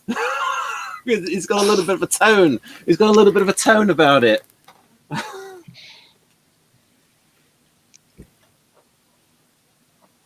Yeah. I also have a comment about that description of INTP. Okay. Of the one above? Yeah. Okay. Yeah. Okay, Andriy, if I don't know what to do now. Competing demands. Take your time. Well, they know that. Andriy, okay, if you talk about, I don't know what to do. I don't know what the correct sequence is. Just zoom in on the black area. And Yeah, I'll wait. I don't want to forget it. Make sure you remember, Andriy, that you're going to come in and you have something brilliant to say about that bit. Well, I hope so, but Yeah. I'm not that optimistic about brilliant. Yeah, maybe it relates to a specific subtype. Well, it relates to a shift, actually. The description above. Yeah, go on then. Well, as I read this description, but INTPs must not be brought of as only interested in configuring three-dimensional spaces such as buildings, bridges, and machines. They're also the architects of curricula. Yeah, so INTPs like to architect abstract structures. Right? And what it refers here to is more like physical structures, engineer structures, model. I don't know. Seems to me it's a shift to ESTJ domain, almost, when you automate stuff, and it's almost like if they're not remaining in the research area of activity, more like a technical area of activity, and this is how INTP would manifest when it were to shift into technical. Yeah. I consulted at a software company and worked with groups, and I worked with a systems architecture group once, and I was brought in by an INTJ preference manager who said, Carol, I've been managing IT groups for 20 years, and I cannot get a handle on what's going on here. And we did typing, and he had one INFP, and he had 5 INTPs on the team. And preferences, and he with his INTJ it's like turning a light bulb on. To his INTJ self, it was just, he could not, it was like herding cats. He couldn't figure out what to do. And he had ISTJ superiors who were really frustrated with a team full of INTP preference folks. But you can see how systems architecture, nobody was looking at type when they hired anybody, which you shouldn't look at type when you hire somebody. But it was a natural attractor to these INTPs, and they were driving the INTJ and ISTJ preferences just crazy. But they were drawn to that high level architecture stuff, and they didn't have any need to get to the final piece of it. They were really interested in the design and creating the architecture. Well, INTJ and INTP would have a quasi-identical relationship. So there's lots of misunderstandings. Absolutely. Unproductive cooperation, coexistence without understanding, and leads to tensions, condemnations. Business together barely possible. So I don't need to continue. Yeah, it's a case of Carol, with the quasi-identical. It's like they have. It's like they have. The overall impression is they have similar strengths, but they value completely different things. They share complete. Yeah. Chris, that's where I was going. They share a temperament identity, but they have 4 completely different functions in the conscious realm. They're like a train, like introverted thinking is a train on the track going this way, and extroverted thinking this way, until you teach them. I mean, I taught them how you do the why and what's not working in the why conversation first, and then you have the extroverted thinking conversation. But you're never going to get anywhere if you start with the extroverted thinking conversation. You have to start with the understanding the problem and go there and help them work with the problem. Trying to force extroverted thinking action on them, just you hit a wall. Carol. Yes. I'll go on, Kristen. You say your bit, and then. Oh, because Andriy just mentioned the description there of the INTP, looking a bit more like physical structures rather than conceptual abstract. And I have my little very brief Keirsey here. Let me think. Post-it note off that starts off slightly different. Yeah, he changed the name in personology. He changed the name to the designer. Well, this one, he still has it as... One moment, let me have a look. As which the one architect? Yes, I think that's the first. Is that the first book? This is the tiny excerpt from Please Understand Me 2, an edit down. And he notes that they are the architects of all kinds of theoretical systems. He has that bold. Yeah. And then he says, including school curricula, corporations, machines. And he mentions drawing blueprints for buildings or roads or bridges. So I think maybe that was an adjustment made. I don't know if that was before or after the text you have, Ben. Yeah, he is. Keirsey was born in 1921. So some of the references are going to be a bit old school. And his son said he didn't know much about computers.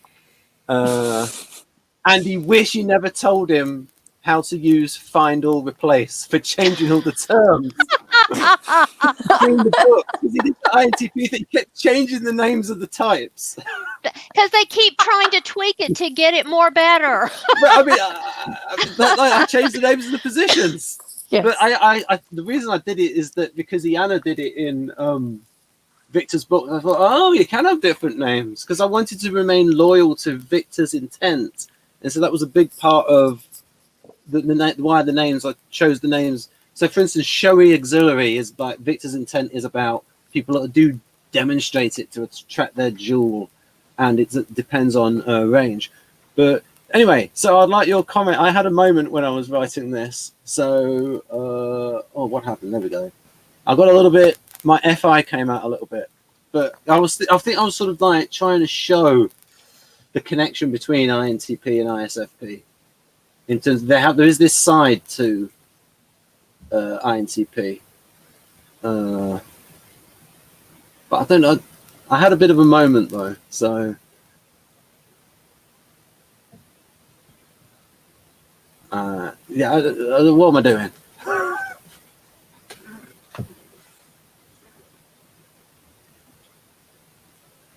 Yeah, you got the banking thing in there, Ben. You do get off on the banking thing pretty often. Yeah. Well, I'll bring it up, Cal, when it happens. All right.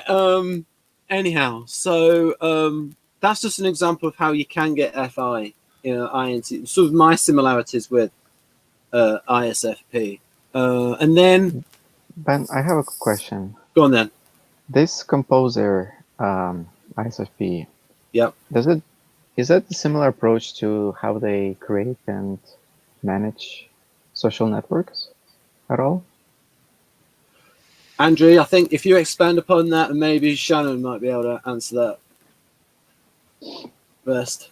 Well, like I'm from the SOCIONICS point of view, where ISFP, like I think they're ESIs, are leading with FI function, which is a function responsible for managing relationships. So to me, this composer description pertains to only one specific subtype. Yes, I agree. SOCIONICS, but ESI to me all about managing relationships. And so if this little tiny zoom in on specific activity, is there like sort of like if you were to interpolate it to network management? What I sort of did here was this bit was because I try to always remind people of the distinction that Keirsey makes between type and role enactment. And it was almost like he wanted a sort of a sociological view on the types and the roles that people are predisposed to, because the roles are more empirical. We can see the roles and we can see what's part of the... So it's very good in HR. I think Keirsey temperament theory is brilliant for HR. I mean, you can look at what the role is part of. And this is the section from where I'm actually talking about the role of composer rather than the ISFP that plays that role. And what tends to happen in these profiles is that Keirsey starts off by writing about the type in the role. This is because when people perform a certain role, it changes their personality. It leaves its mark on the brain. Dario has literally shown that careers of people has changed the brain of them. And so Keirsey's sort of trying to have it both ways by showing this is the type in this role. So if you've got an ESTJ in a supervisor role, they'll end up being extra ESTJ. Whereas if you have ESTJ in, say, a different role, then that role might change them a little bit. So he talks about, so each type, he talks about the type in the role, and then later on as the profile progresses, he talks about them outside of that role. So like with this, he starts talking about, and then he branches away from it and shows different versions of it. So for I suppose a good example would be the INFJ profile in Keirsey, where he talks about the role of counselor, and then as he goes and he says, this is what counseling involves. This is why INFJ is good at the role of counselor, because they can see ethical complexities in themselves, and it's not, they don't see shades, and they see shades of greys rather than black and white, and so they can work with troubled individuals. And then later on in the profile, it talks about stuff that we would call, that sounds more like lyric poet, where he writes about they're good as creative writers, they have an ability with metaphor. So that's the sort of the structure of the Keirsey profiles, where he talks about the type in the role, and then he goes more to what they look like outside of that role. So that's always something to consider when looking at a Keirsey profile, because he does then say these are the role variants. So the social roles that types are predisposed to. Interestingly, there was a connection here between Carl Jung and Keirsey, in that Carl Jung felt that society very much affected how the types came into being. It wasn't genetic, it was a genetic aspect, but it's about an adaptation to the environment. That these functions are seen as 8 kinds of adaptation that enable people to do things which are necessary. So it's weird about, Dario wrote an interesting thing about why do we have Jungian types? And it boils down to a form of adaptation. And so that might be some of the speculation that Keirsey came up with as to what about the percentages of the certain temperaments. in terms of, well, you need certain amount of you need a lot of SJs because there's a lot of logistics stuff to do. You don't need that many NTs and NFs. And I've speculated, well, in a cave age society, would you even have an INTP? Well, Because this is changing. We're moving towards, well, we're already in the information-based economy, so these proportions will definitely change. Yeah. Depending on where you live, like a caveman doesn't need. Yeah. Yeah. But in this context of this conversation, are we talking about role variants and benefits, or? Well, I'm talking about roles because, again, the reason why I'm talking about roles is that it's the social benefit ring, and Victor has got social mission and social adaptation, and so he's got a little bit of that idea of Keirsey-Berens, but I think Victor has it more of a one-way thing where he writes about, so when he writes about INTP, Carol, he calls it LII, logical intuitive introvert, but he calls it the analyst and writes about it as, it's almost as if Victor writes about it in one role, whereas Keirsey says this is the type in a predisposed role, and then this is what they can look like outside of this role. So ISFJ, his ISFJ profile, when you first read it, it sounds like he's describing a house spouse, because that's the stereotype of ISFJ. But then his profile then later goes on. He then talks about ISFJ, that preference to protect coming out, and he says they make very good general practitioners, very good nurses. They're good in insurance because they're protecting. So he moves away from the stereotype. And I would like it if Victor had a similar thing, where it wasn't the model, it's sort of a model of the role, where you've got social mission analyst. Yeah, but what happens if they're not what happens if they're not an analyst though? What does it look like? So that's why I make the distinction between, and this is where I see the connection between Keirsey and Victor, is making that connection between the role variant and the social mission. May I inject some Keirsey language here that helps? Yeah.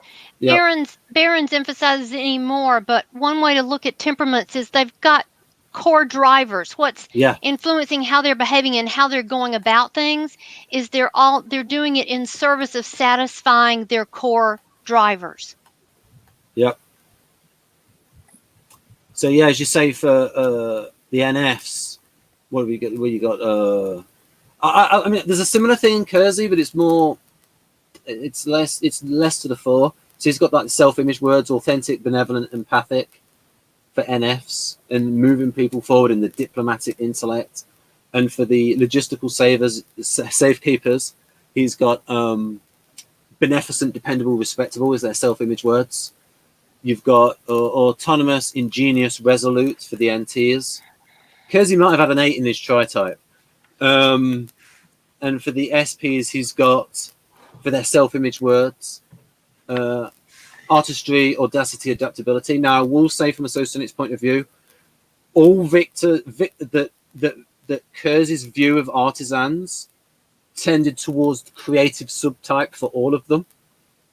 Even when he talks about ESTP, he's initially talking about ESTP in the role of the promoter, and then even the con artist.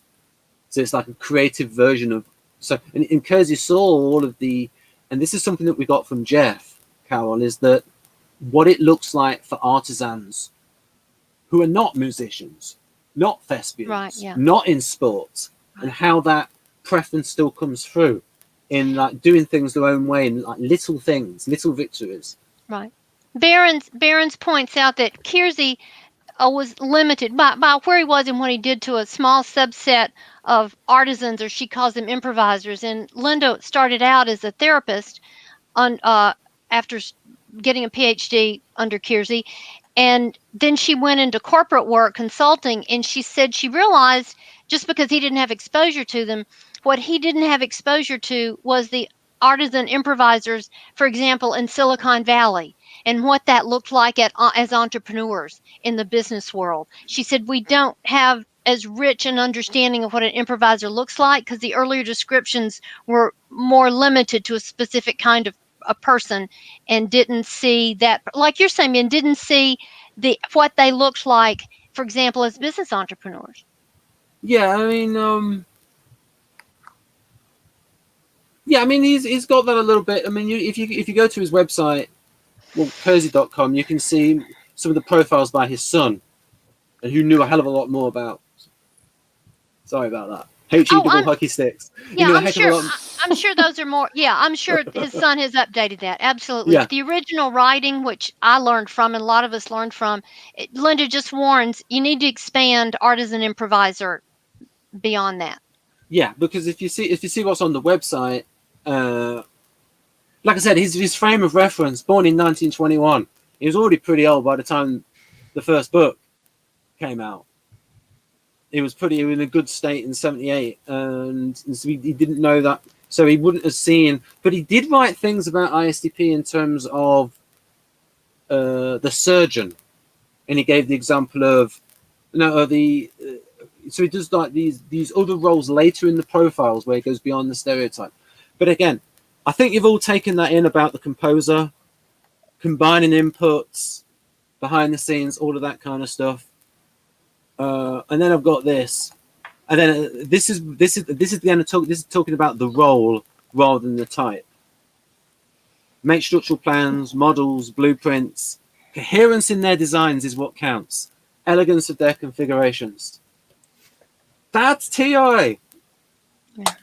Even in Socionics, they even call it structural logic. And now I can ask you, Carol, about that bit at the end, because I was going to ask you this. Does this sound like TI? This logic of does this sound like INTP, logic of fractal structure?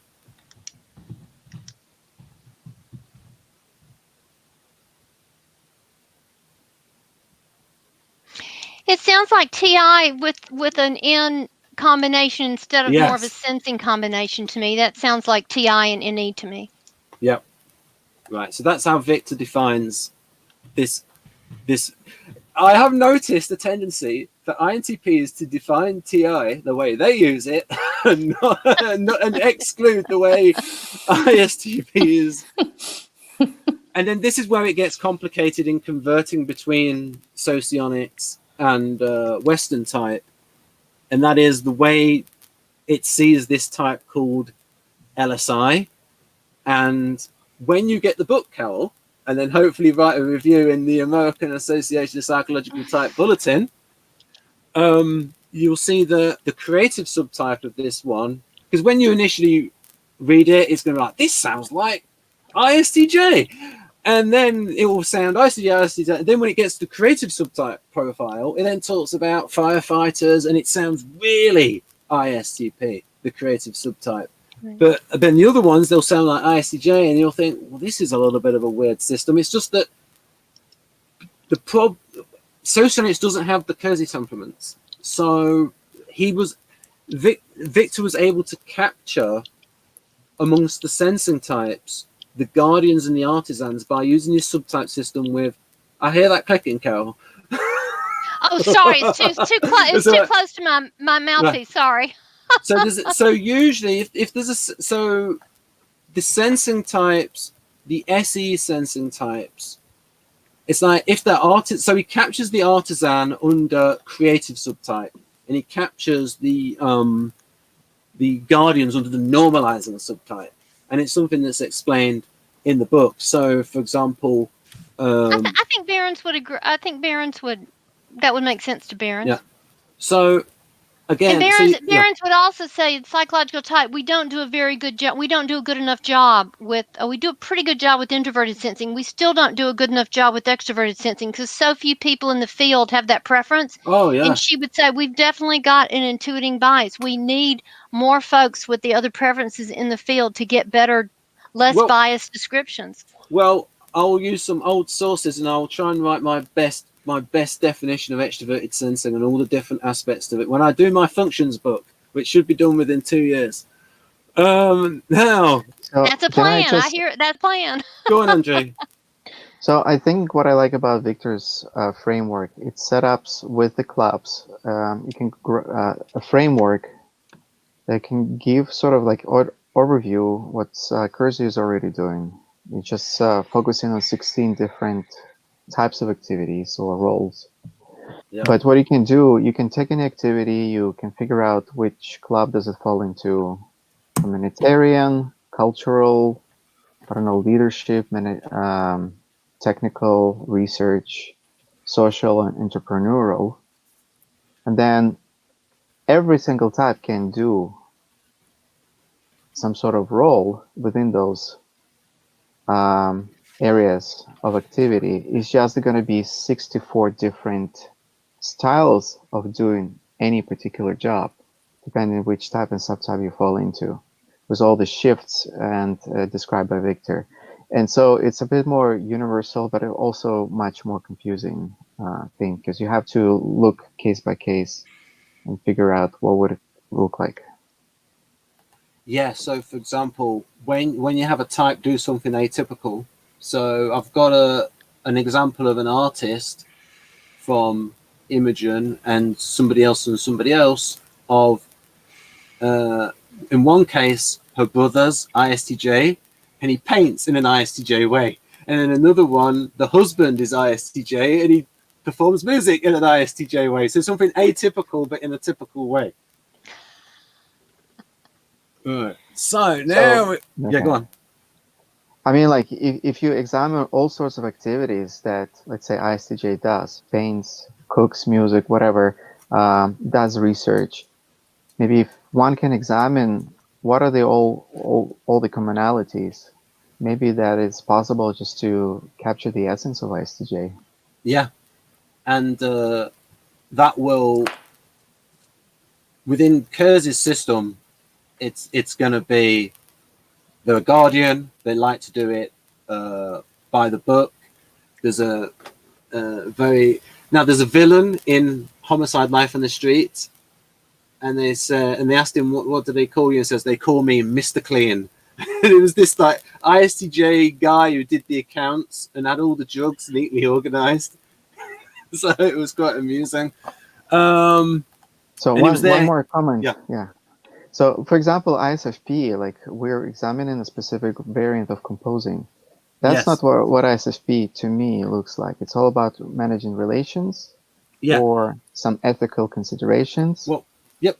But only when ISFP would choose to go into composing stuff, then this description would apply. Yep. I agree, Andriy. Also, go on, Krista. Also, I've observed, how'd you say it? Like pleasing to the senses also. Yeah. Yeah. So those two things, the kind of clear relationships and the pleasant to the senses. Well, Andrew will be happy now because we're going to get to the profile of, and so what I've done is, so what I did is I combined the top two rows because these are about social mission, social adaptation. So we can say that this is the Victor and Keirsey were trying to do the same thing, but who is that? What is? Oh, that's Carol. She'll be back. And so I put the two graphics together. So this is predicated on this bit similar with Keirsey in that an introvert is predisposed to enact a role which is reserved. And so in Victor, you've got a role in the social mission block is a role that's related to their introversion. And so it's analyst. And so now, and so we can go through the subtypes, and in sort of like, I'm just saying that composing, you're absolutely right, it's just one relates to one sort of predisposition of one subtype. I think the harmonizing subtype of ESI is the closest to the Keirsey ISFP. So what I did here, I should have used different colors, but what I did is there was certain bits where I was looking for commonalities between the types. So bits of text that looked like, that matched other bits of text. So this bit here keeps its distance from people, may seem stern, aloof, and uncaring. And then we've got this bit here, controls the distance in communication. Are you all right, Carol? Hi, Ben. What happened, Carol? I had a little errand, Ben. Oh, okay. Okay. Say no more. I've been on here over 2 hours, Ben. Okay. Right. Okay.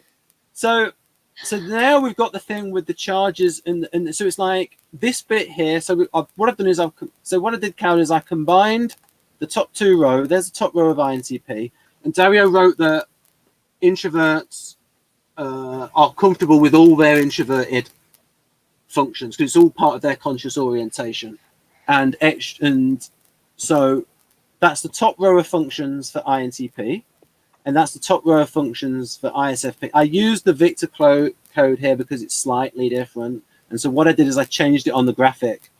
Ben, may I ask a question here? Because I'm hearing something that is placed where it sounds like socionics and type theory go in different directions.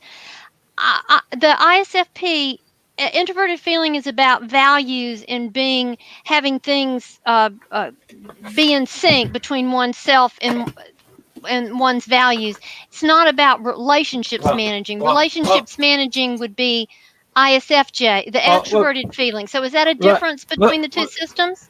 Well, Carol, I'm gonna take a few minutes to mount a defense of this. So, what? No, I don't want to argue about it. Stop. I do not want to argue. I'm just saying I'm hearing something where the two systems are going in different directions, and that's fine. Okay, what it is Maybe. is. Hold on, Go Kristen. ahead, Kristen. Go ahead, Kristen. I do not want to argue about this, Ben. Well, it was indulge I think myself. it was actually in your slide where you had something about controlling the distance of the relationship, and to me, that is about inner comfort. So, Carol, in the Socionics definition of FI, I shouldn't really be saying this, but when I do my functions book, I'm going to show all the different aspects of the functions. Okay. Now, Victor has explanations of the functions at the back of his book. He mentions ethics for FI. How FI does relation. So, Carol, I can show a commonality for you. Keirsey had the NFPs as predisposed to mediating. An INFP, it controls distance. They're very good at controlling distance, but it does it via FI. It does it via subjective process of connection. That's how the ethic. You can do relations 2 ways. You can do it in terms of, you probably taught all the Southern proprietary in terms of this is how you relate to people, all of the manners and all of that kind of stuff. I would put that under FE and NE in terms of finding the connections between this is how you act in a certain situation. That's the FE part. This is what is socially acceptable. I agree. It's FE. I don't think it's NE. I think it's SI. I think it comes from guardian stabilizer. This is how things need to be in society for us to be orderly and for it to work. Okay. The reason why I mentioned NE is I'm thinking of ESFJ. ESFJs and ESTJs like to be. Is it fair, Kristen, that you like to be presented with a rule, a connection, a connection across situations, a generalization? Okay, are we in the social realm, or keep in mind I was raised constantly my whole life to not follow the rules. So you say that, and I'm like, I don't know. Sometimes there's other reasons to do things.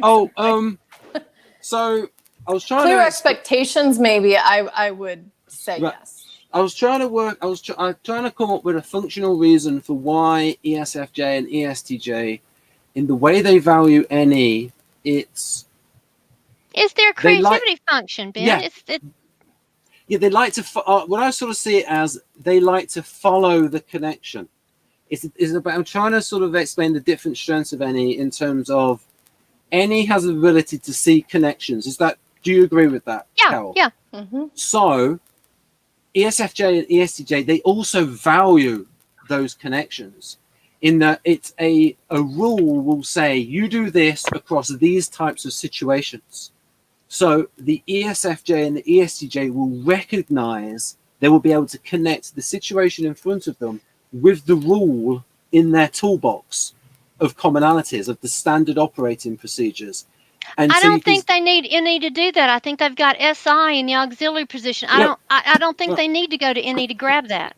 yeah, but I'm sort of like coming up with the reason And why I did it like ISFJ this. and ISTJ they have NE in the inferior, and they really go dark when they go there. So I'm just saying, I think we can use temperament to explain that. I don't think we have to go to the tertiary. Yeah, oh yeah, I mean, absolutely, temperament explains it. But I was trying to come up with a functional reason for why, in the way that ESTJ and ESFJ are attracted towards the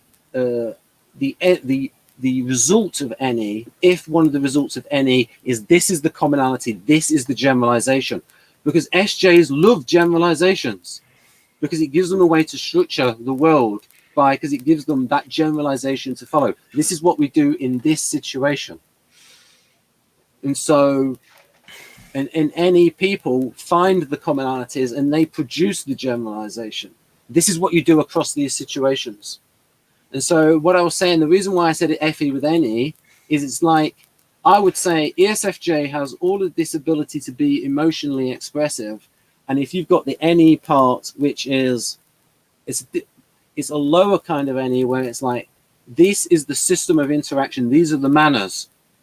And if you get that combined with the FE, this is how you're expressive. This is how you do those ethics things, extroverted in these kinds of situations. Now that's one thing. That's manners, facial expressivity, tone of voice. I put that all under FE. So someone can manage relationships based on reading someone's body language, based on etiquette for that society. You can absolutely do relations, like Seinfeld, where they would have all these things. It would be like a comedy of manners, where they're talking about what they do on the first, second, and third dates. All of that I put under FE. What I put under FI is appropriateness, the feeling of appropriateness, the feeling of connection with somebody, and going off your own gut instinct, and that determines the status of a relationship. I'll let you know in a moment, Andriy. And so ESTPs and ENTPs are not very good at judging the status of a relationship and how close they are to people. I'll mention his name, Jack Aaron. So he has a YouTube channel called World Socionics Society, and he has talked about it's difficult for him to make these fine distinctions between a close friend, between different levels. There's not the gradations that INFP would have. They know how close they are. They have a feeling about the relationship with each person. So that is relations mediated via FI. So I'm just saying there's two different ways to skin a cat in terms of relations. You do it in the FE way, the empirical way. These are the manners. This is how we do it. This is the information the person's given off, and then personal connection with somebody. And Keirsey had the NFPs as the mediators. You had mediator advocator as the role for that ENFP is predisposed to, and mediator reconciler, reconciling of alienates, maybe marriage guidance counselor or family, something like Virginia Satir. She might be that would be a good role for INFP, bringing people together. What did I got something for you, Carol? Didn't Linda call INFP harmonizer clarifier, something like that? I think so, yeah. Yeah, bringing into harmony, bringing people into harmony. But So I have to tell you, I don't witness INFPs bringing people into harmony. They lead with FI, and they can get because they get so energized and they're so committed and serious about that value. I had a friend with INFP preferences, and she was a I'm blanking on the term, the religious group, but she was a Quaker. She was a Quaker. She was very devoted to social equity and values, and she told me that she learned something, that when she tried to be out there in the world and convincing people of the equity of what she was talking about, that she sounded self-righteous and it shut people down. So she realized her way to serve the thing she believed in was to do it in a behind the scenes way, which isn't that perfect. Linda shows INFP strength is in a behind the scenes way. So I see them as trying to harmonize all the things they're sorting out and blending. I don't see them as harmonizing in people. Right. Okay, Carol, that's just one aspect of it. I have other aspects of FI. So we can see this with Enneagram. Actually, I'm kind of done with FI now. Well, okay. Can we get back on where we were? Okay, what I'm saying is there's that subjective part, there's the ethics part, there's like the Enneagram 4 part, you can have an E9 part to FI. As you said before, it depends on what you value. Go on, Andrew. Can I share something? Yes. Yes. Can I share screen? Yeah, I will. Once you do it, a little box will appear and then I'll click on it. I can't see anything at the moment. I want you to know I can hear some of what you're saying, and I must admit I come from a different system, and it just doesn't seem helpful to me to blur the lines between FI and FE. But I do get how. I mean, I wouldn't call it that. I do get how FI preferences would have impact on who you would want to relate to and not, and how you might do that. I do get that. I mean, do you have a sense of psychological distance with people? Yes, but I think that comes from my catalyst core. It's not just all about functions. I think catalysts tend to do that, and I think NF and NE and I think NF, both NFs. I'll tell you what, Andrew, you do your bit, and then I'll ask Shannon about FI stuff. Actually, I wanted to address Carol's initial point. Yes, MBTI and SOCIONICS functions are different. Thank you. And these are how they're defined, just a summary. And you can take a look at FI and FE. Can you zoom in on it? It's just that in the SteamYard view, it's very tiny, even on my big screen. Can you get it so I can read? Because I am interested in reading that. Great. Can you see that? Yes, great. Yes. Oh, Ben, I want that. Ben, can you get that from Andrei and send that out? This is very helpful. Yes, even though it's from Andrey's secret document. Oh, sorry, Andrei. But Andrei, thank you so much. This is very helpful. And all I need this is just to see how different they are. Yeah.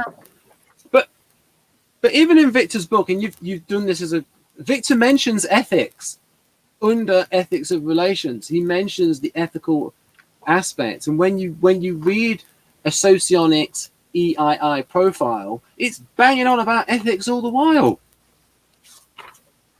Well, even an INFJ, they'd be all about ethics too. Now, where they make their judging function, where they choose to use their judging function is in the FE realm of judging, of managing the space between themselves of other people. But I would say they have an FI core too. They come from an idealistic perspective, but because it doesn't mean they don't have developed FI. Right.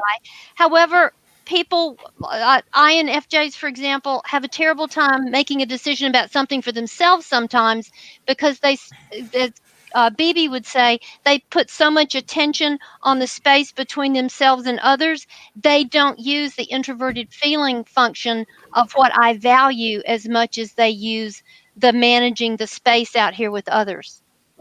So Andrew has done a summary of, I'll say what... thanks for that, Andrew. I like those descriptions of FE and FI. Okay. Andrew, thank you very much for that. That was useful. Portrayals.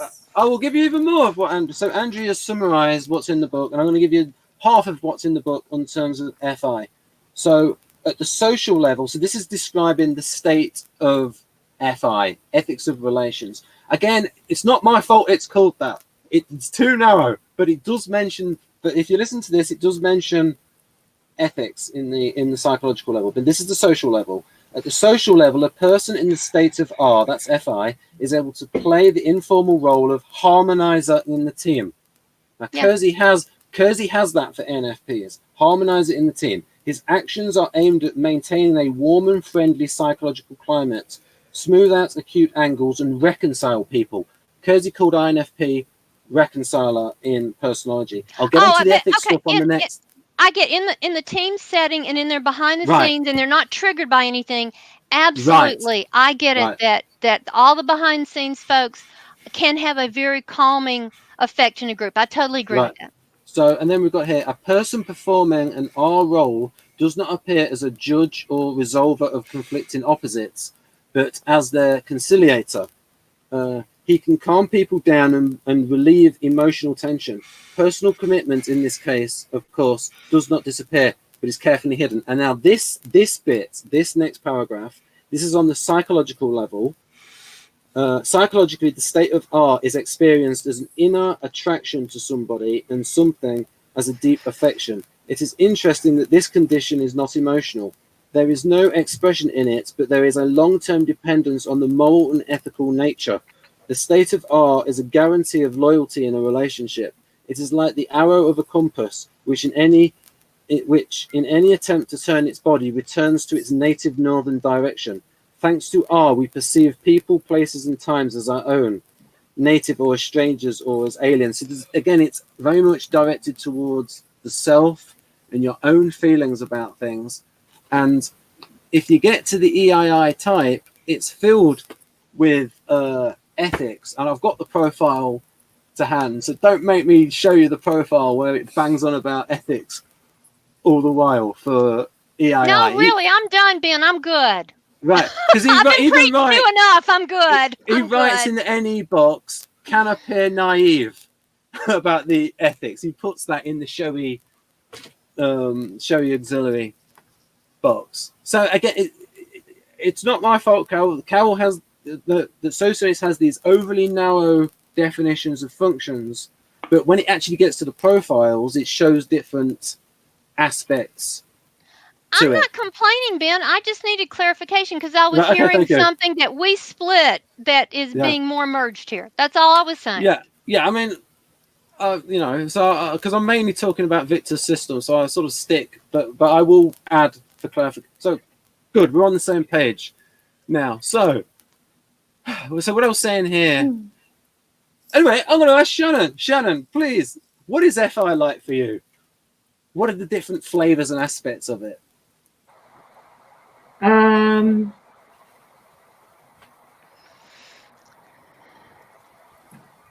I think that I'm a little bit stumped by everything that just came in the last 5 minutes, so I'm gonna pass. Okay. Well, I'll give you different aspects of it then. Yeah. So there's an example. So Shannon's got a 9 in a tri-type. So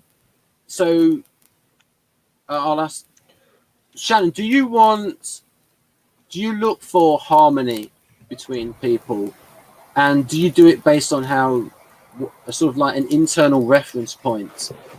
And is there a certain, so I'm trying to get the blend between harmony between people and your own values, that sort of thing, the different, because I also think there's an FI aspect to Enneagram type 4 as well. Yeah. And so there's these different angles and components to FI.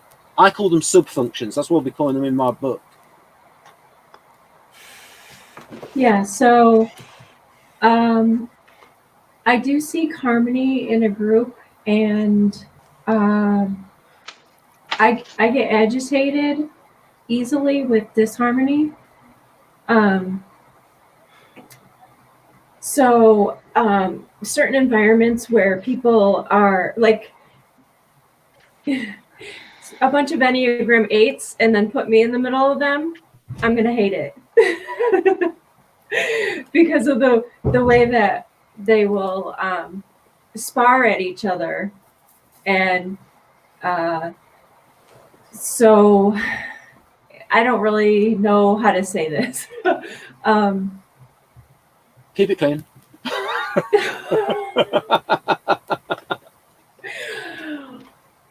Although I am surrounded by 8s and I tend to have a lot of fun with them. So I'm sorry, what was the question? It's that I see different aspects. I got too many systems going on. Okay, so I relate it to, I think Enneagram brings out different aspects of FI. So if you've got ISFP or ISFP or INFP that's Enneagram type 1, that brings out the ethical aspect of this, an internal sense of right and wrong. If you've got an FI Dom that's Enneagram type 4, that brings out a different aspect of FI, the personal, complex feelings that somebody may wish to express in poetry. There's also an aspect of FI that has to do with that connection, bond, looking for the soulmate thing. And there's an overlap between that kind of FI and NF. And then, so there do seem to be these different aspects to FI. An ethical aspect, an aspect that has to do with empathy, and being able to write good, being good with characterization, being able to, as a novelist, put yourself in the center of a character and feel what that character feels in that situation. Not yourself in that situation, but what this other character feels in that situation. And that's what I was doing when I was writing this stage play here, Wilma and Rena, where I had to write. I'm not Christian, but I had to write. I'm writing a female ENTP Christian praying about something. I had to put myself in that position and think what she was thinking in that position. So I see that as part of FI. So there's a creative aspect of FI. There's a part of FI which has to do with harmony, but it's subjective based. It's your own personal feeling of distance and closeness, and based on the perception of similarity with somebody, based on the empathy, the connection. And then there's the ethical part of it. So there's at least 3 parts of FI. And I think, Shannon, you could speak about all 3 parts of it. So is there an ethical part to you, like an E1 part? Yeah, so like in a group dynamic, when the things that kind of trigger my FI radar, my subjective FI is like when bringing it back to appropriateness. When people are being inappropriate, I can definitely relate to when people are trying to be more familiar. Then I think that it's like I kind of see myself as having groups of people, like you can either talk to me that way or you can't talk to me that way.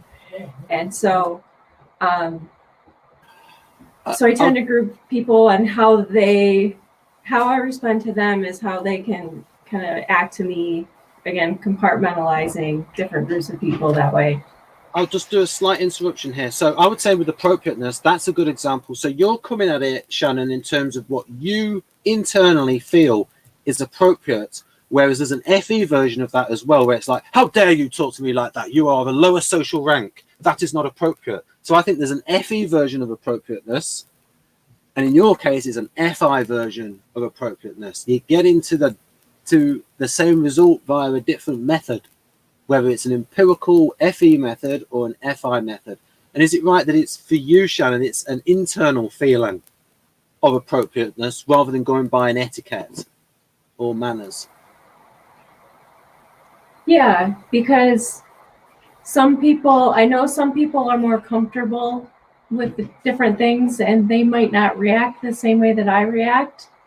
I'm going to put my foot down on appropriateness before somebody else who that's maybe not as important to them. And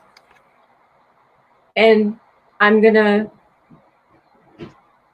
to think, what if there's somebody else like me? So I'm going to act on that. Like maybe I'm going to say something that somebody else is feeling, even if the majority seems to be okay with it.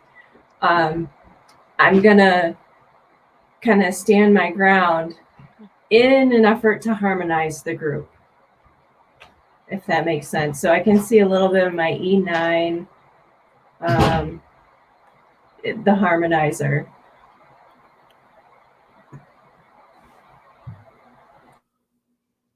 So you wanted to harmonize from an internal feeling of discomfort. So yeah, it's complicated. Subfunctions, I'll be getting into that in my book. Can I comment on yes. how FI would Enneagram 4? Yeah. I think that's MBTI's authenticity. Yeah. Oh, that's a quick comment, Andrew. I mean, trying to find the connections between socionics and MBTI. I think if you look at the ethics of relations as Enneagram 4, that would just highlight, you know, being true to yourself, being authentic, talking about feelings, and you know, making it your own. I can speak to that a little bit. So I could look at somebody who is, say, a serial killer, and I could sit down and have a conversation with them. Say I went to visit them in prison because I was just curious or whatever. I would be less likely to, I guess, judge them based on the way society would see them. I would look at their unique situation and what made them that way, and kind of seeing how everybody is made the way that they are based on their unique situation. So I would be more, I guess I kind of want to see how people are different and unique. And my FI kind of, I see it as they reacted appropriately to the situation that they were raised in, or they became a certain way because of whatever factors. And I wouldn't see them as right or wrong based on society's view. I kind of apply my own judgment to what's right or wrong. I don't really see evil. I just see people act a certain way. They have certain behaviors because of certain motivations, because of whatever factors that they've had in their life. And I'll just say here that that's temperament, and that is any polar as well, in that it's very specific. It's like, as Shannon said there, it's what was the right thing to do for this particular individual in this particular situation. And it's not got the commonality, it's not looking at the ethical standards across situations. And that's what I've brought in here with INFP, with any, because Shannon's got the tactical intellect. It depends on the situation. So I've written this is comparing INFP with ESTP. Just, they are complete opposites in this respect. To me, this is frequently an abstractification of FI-based ethics. Any sees commonalities between contexts. INFP is likely to have ethics which are more absolute, universal than situational. So their principal ethical system goes across contexts, across situations. Emotionally, it is also important to the INFP that they stick to their principles and are authentic. It is part of their identity. Contrast ESTP, which sees itself as flexible, where there are no no-go areas and much depends on the present context. INFP tends to see the ESTP as unprincipled and expedient. ESTP tends to see INFP as holding limiting beliefs. To the ESTP, if a belief is limiting or not useful to it, it's time to change the belief to something more effective. This is the mindset of Richard Bandler, the ESTP co-founder of NLP. So that's what I'm saying. That's, you see, there's a temperament thing there. And this is what I mean about the NE and seeing a rule, a generalization across situations to get that ethical absolute. Whereas Shannon, weakest function NE, it's not about rules across the situation, it's about this specific situation. So those are my thoughts. What do you think, Carl? Go on, Kristen. Oh, I was looking at the benefit ring as Shannon was talking about the ability to, I don't know if you used a serial killer maybe example of understanding. Well, what was their situation? You know, just what's their childhood, what's their development, what's going on at this time in life and in the world, and the uniqueness of it. And that very detailed look at that person's personal situation, and then the benefit ring, that giving benefit to the INFJ, that very subjective that kind of like wide scope ability to look at like a very subjective situation with an open mind. Yeah. Keirsey's got that. Yeah, that's a good point, Kristen. Keirsey's got that, where he wrote about the council about why they can deal with troubled individuals. Yes, I think INFJs, they can be quite judgmental. I think like up front. They do have the ability, though, to understand those very subjective, unique situations. So I can see how, as Shannon was describing that, how that would open up a gateway for INFJ for new information on a judgment value of a person.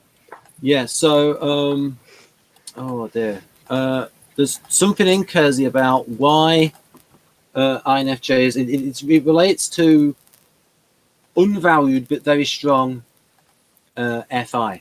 So there's a bit here. Oh, I think I wrote it in here. Here we go. Yes. So this is the social mission block for INFJ, where you've got very strong FI, and then this is in the Keirsey profile. These seclusive and friendly people are complicated themselves, and so can understand and deal with complex ethical issues with deeply troubled individuals. This is for INFJ? That is for INFJ, and that's how they can have very strong FI, but it's unvalued. That's why I've got it in shadow. Unvalued FI in INFJ. Ben, I'm sorry. Kristen, do you want to say something else? You look like you're considering that seriously. Oh, I am. I'm reading it all and just running through like 1,000 logs of SI information in my head about INFJs and ISFPs right now. Go ahead. I agree with everything that's been said, and I know so many INFJs have been close people in my life. BB explains it that extroverted intuition and introverted intuition, we both connect our dominant with our fifth function, so we're natural attractors to each other. So I've had a lot of them in my life. I mean, it's as close friends. And I agree completely about complex individuals and about being able to see the complexity. And all I wanted to add to what was being said earlier, Ben, about the FI taking in the situational, going back to even older Myers-Briggs teaching, they would say there's a difference between TE and TI would tend to look at what is the absolute right or wrong, not right or wrong, but they would tend to judge a situation by, well, this is the rules and this is the way it should be, and you don't make special exceptions. Whereas FI and FE would tend to be, and Catalyst in particular, but not even that. FE and FI would be more likely to say, well, it depends, and it was about fairness. Yeah. It seems to analytical types, it seems fair to treat everybody the same way, but to people with FE or FI preference, fairness doesn't mean treat the same way. Fairness means take into account their situation. So I was really understanding what Shannon was saying about, I do find it fascinating. Let's understand what drove somebody to that point. It doesn't mean it's okay that they went around and killed 20 people and buried them in shallow graves. But I do have a fascination for, let's understand where somebody came from and what drove them to do that. And so that goes across FI, I think, to FE as well.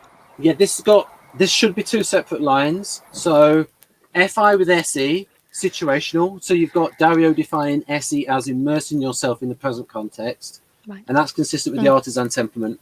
And then you've got FI with NE, the ethical system of the idealist. And NE seeing this situation is like this. This is what we do in this situation. This is this kind of situation. And so again, seeing the commonalities. And so they would say, this is what you do in this situation. And because INFP would see the commonalities between, it's like, because for an ethic, a right and a wrong goes across different situations. But to artisans, it depends on the situation. And also because they value freedom so much. I think that's a big part of ISFP, in not wanting to sort of put their ethics onto somebody else the way an idealist might, depending on Enneagram and other things, as to how universal, that's it. An INFP might be more likely to believe that their ethics should be universalized than ISFP. because for ISFP, it's about the situation. Ben, is it okay to talk about an ESFP example here? Yep. My childhood friend that we grew up like sisters, she had ESFP preferences, and I'm the ENFP. I grew up and I teach people how to play well with others, which is a very conceptual thing. She's ESFP, and she became a nurse. She knew when she went to college she wanted to be a nurse. She had a whole career. Being improviser, she was a nurse in ER and then in intensive care because a regular floor would bore her to tears, and she knew it. But she thrived in the intensive care environment. She was there for like 20 years as an intensive care nurse. And she's had this very, just incredibly adamant, strong, introverted feeling in the auxiliary. And that's how she helped people. She was a helper. She loved being a nurse and helping patients. She also was an animal rescuer. And these were very strong values. And I have a cousin who was a pharmacist in the hospital where she worked.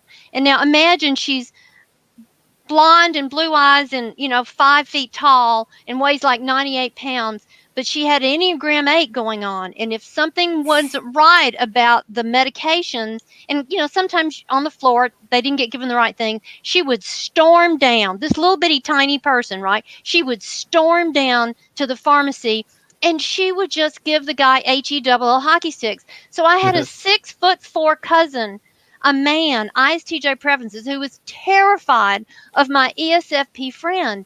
And I think it's the strength of her introverted, her values about this is not right, you don't do this. Yep. And I think you throw Enneagram 8 in there, and she went in to defend, like the patient needed her defense. So I have seen what incredibly passionate introverted feeling looks like, and in multiple areas of her life. And she had no problem thinking everybody should feel the same way about this and be rescuing animals like she was. There was an adamantness about it. It was charming when you weren't in her way. She was absolutely charming. She was just a loving, caregiving person, rescuing animals and rescuing patients. It was quite charming. But that FI she was very passionate about that. You don't do that. And she would get up and with her FI, she would defend it. Yeah. So this hangout was supposed to be comparing these two, and here we go. So we got comparing the two. So one of the things. So Victor's got these as less spinning types. So that means Carol. Hey, Ben, excuse me. I don't want to be rude and leave here, but it's been 3 hours, and I do have to leave now. But I've enjoyed it. It's been fascinating. Chris, it was delightful to meet you, and Shannon and Mitchell, and Andriy. It was absolutely lovely, and thank you, Andriy, for adding the clarity you did for me. I really appreciate it. Bye, guys.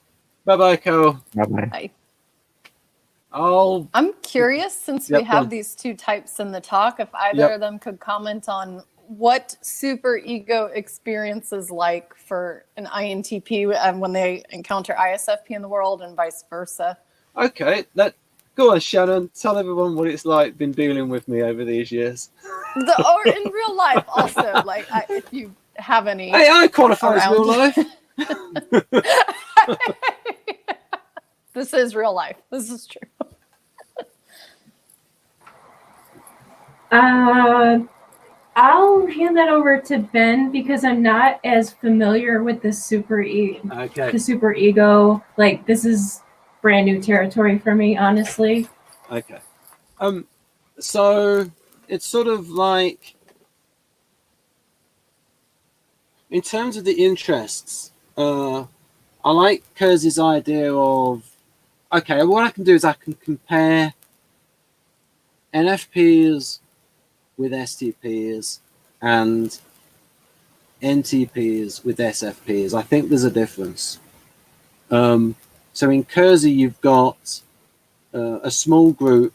He called it adaptive inquirers, because the NTPs and the SFPs are both adaptive, both utilitarian in their methods. They do things their own way, and they're both informing in their interaction style. But if you were to look at STPs, which are directive and adaptive, but NFPs, which are more collaborative, more cooperative, and informing, there's a bigger difference between those two. One's directive, a little bit more consistent with, say, a little bit more of a tough approach, and they're about informing. But with NTPs and SFPs, they've all got the same. They're all informing. The SFPs are not trying to dominate the NTPs the way SDPs are with NFPs. And the things that they're interested in, now this is probably going to be Keirsey's version of it, is like they all seem like creative subtype in his group with the NTPs and the SFPs.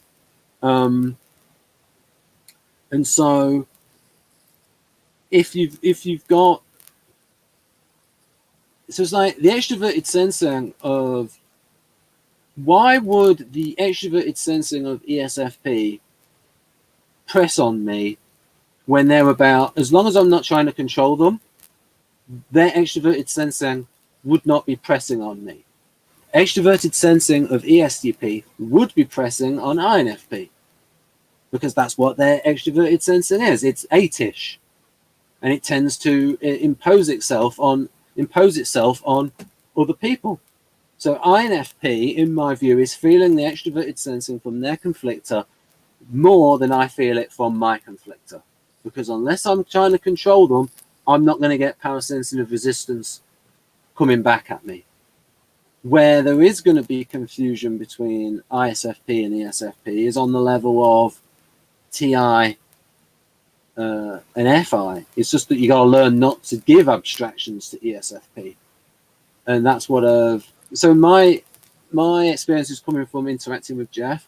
Now Jeff's also 7 wing 6 creative subtype, but creative subtype with ESFP. I'm 7 wing 6 creative subtype of INTP, and he's got an INTP elder brother. So there is the communication problem on a TI level. But I would think between ESTP and INFP there is so much difference. And they almost have contempt for each other, I would think, ESTP and INFP. But getting to ISFP, if you've got, and again, because I'm creative subtype and I'm seeing ISFP as a creative type, and they're both adaptive and doing things their own way, then there's less of a difference between me and that type. And plus, again, I think I've got accentuated NE and FI. So my point of, so where we're going to, Olga Tangeman is a little bit more like the classic ESI, where she's like, she is like quite strict, Olga. And so with her, that she's so much like that it's funny. So yeah, Olga is more like the actual socionics descriptions that you read of ESI. Olga Tangeman is like that. And she used to run a socionics society with Jack, ENTP. So he had conflictors running the London Socionics Society together, and they fell out. But yeah, so I think it's going to vary a lot by subtype. If it's creative subtype, then we're sort of on the same page, and there's going to be differences when it occurs to NE stuff, and then it's a case of me trying to adjust. And I suppose that's really the so that's my, and also I think that ISFPs can have strong TI. When I've read books by Pat Patterson, it's like, hey, these guys were really strong TI, because the way I see the role function is that it can develop a lot in people. And frequently in Victor's descriptions, it will say something like, in time, over time, learns to.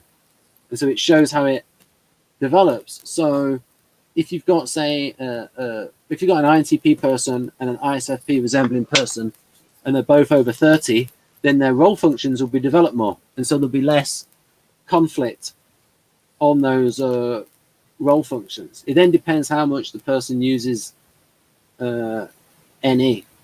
So those are my thoughts on it. So I'll ask Shannon, what bits of my NE cause different? Because we talked about this like last week, I think.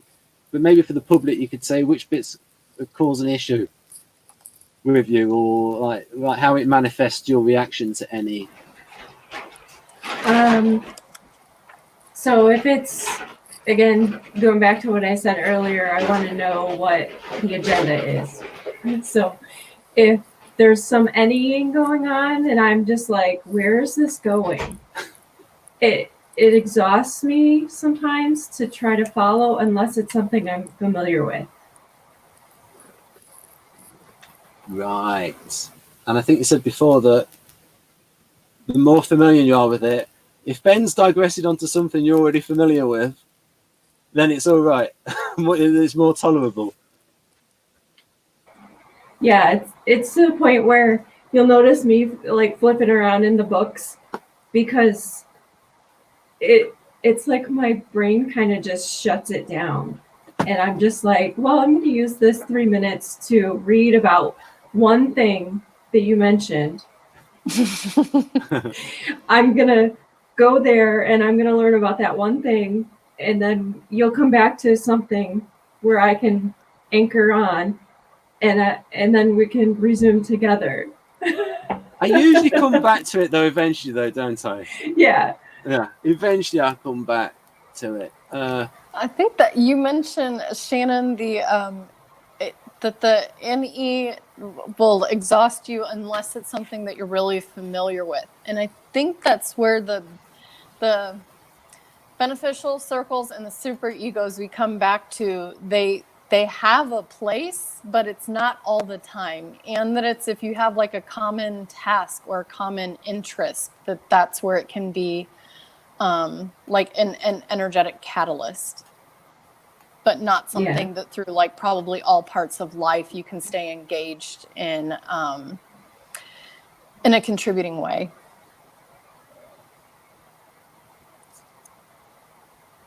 Yeah.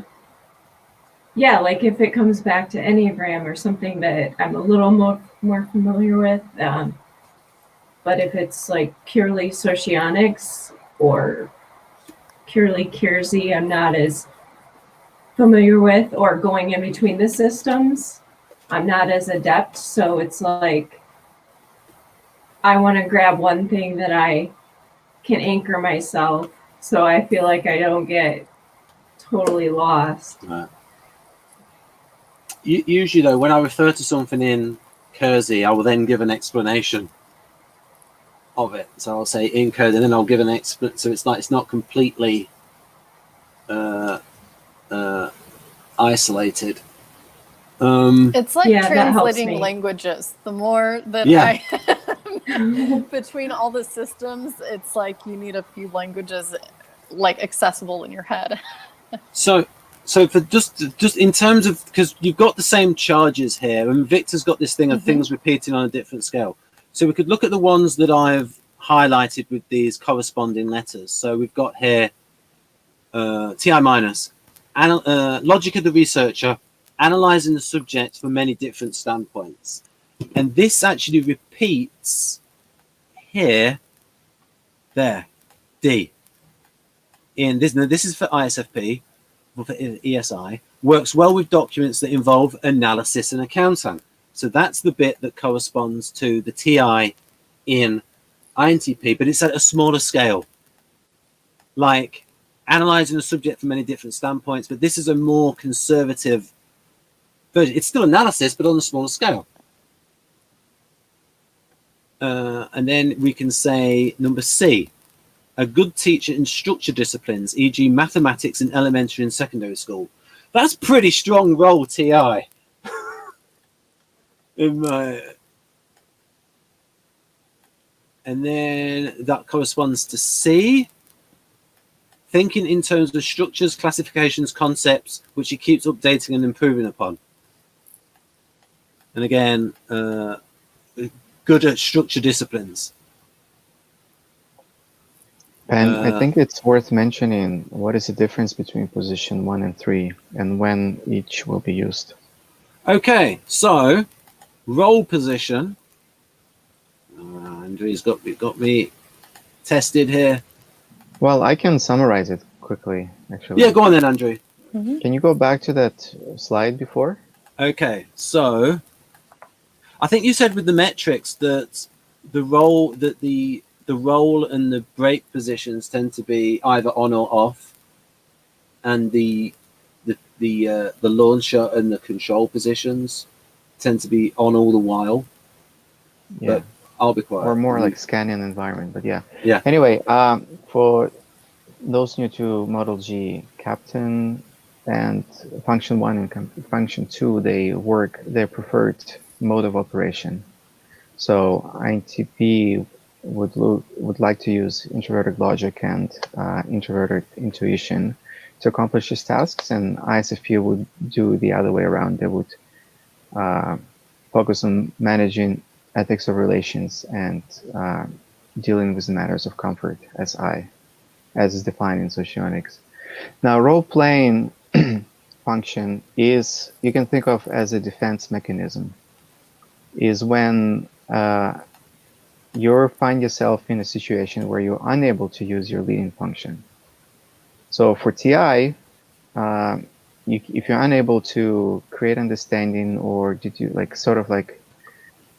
synthesize information into something useful for your own understanding, then you immediately put your guard up as FI negative, which is you immediately start working on the appropriate distance with the person you're dealing with.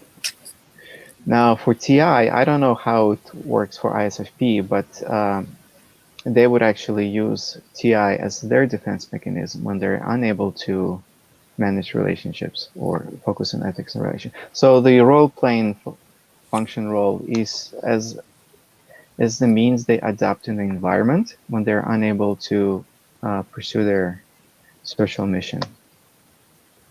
And then function 4 is the one that kicks function 1 into start working again. So it's kind of an initiator.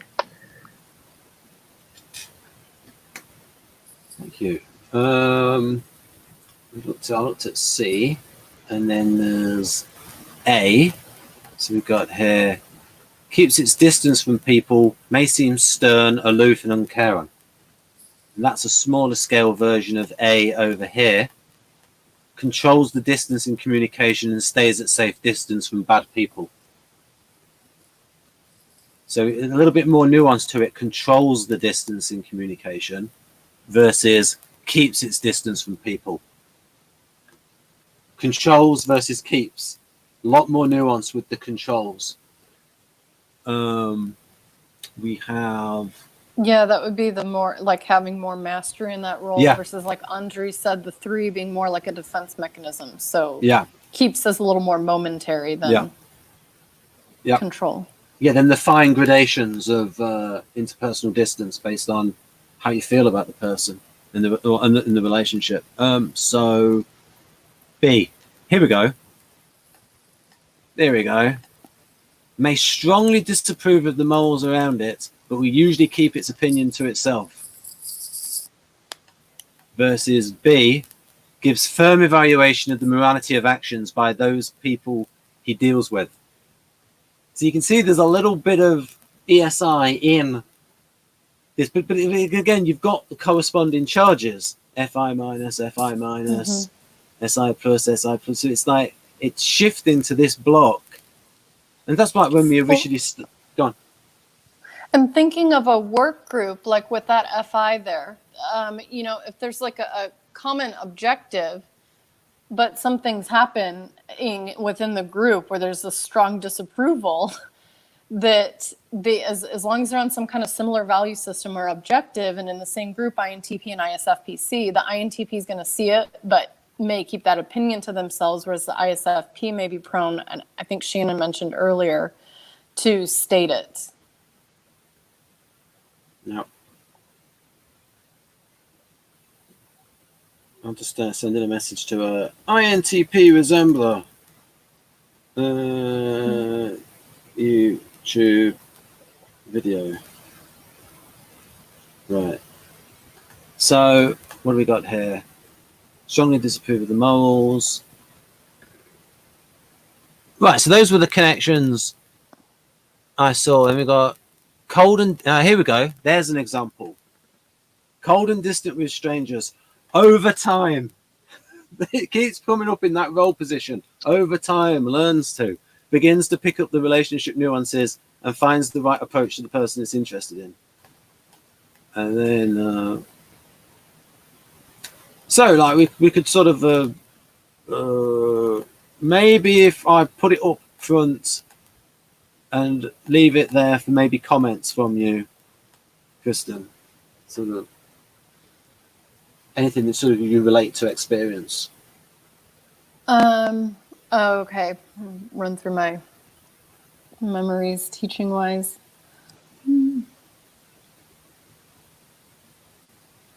Or maybe any similarities you see here with ISFP.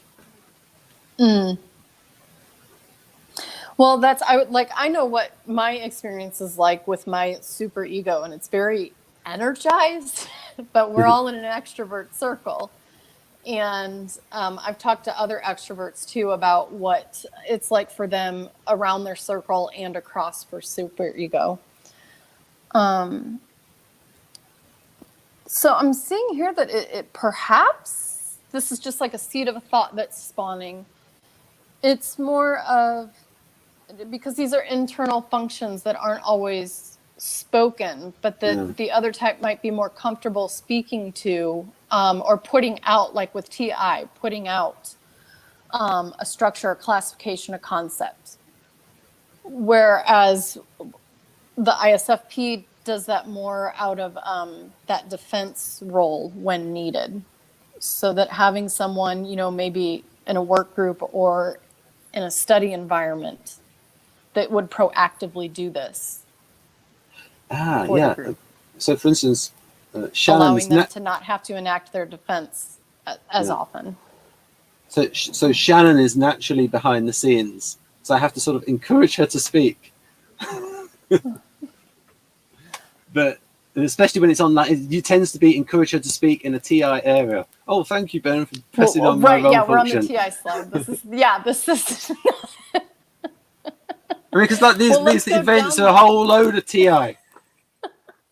And Shannon might be thinking, oh, let's invite Ben to an FI event. Go on, Ben, talk about this. Asking Shannon to explain another system is like that. That dream where you're in your underwear in front of the classroom. No. Except it's not your classroom, and you're like, what? Yeah. Well, maybe we can get Shannon's input if we go down to the FI-SI slides.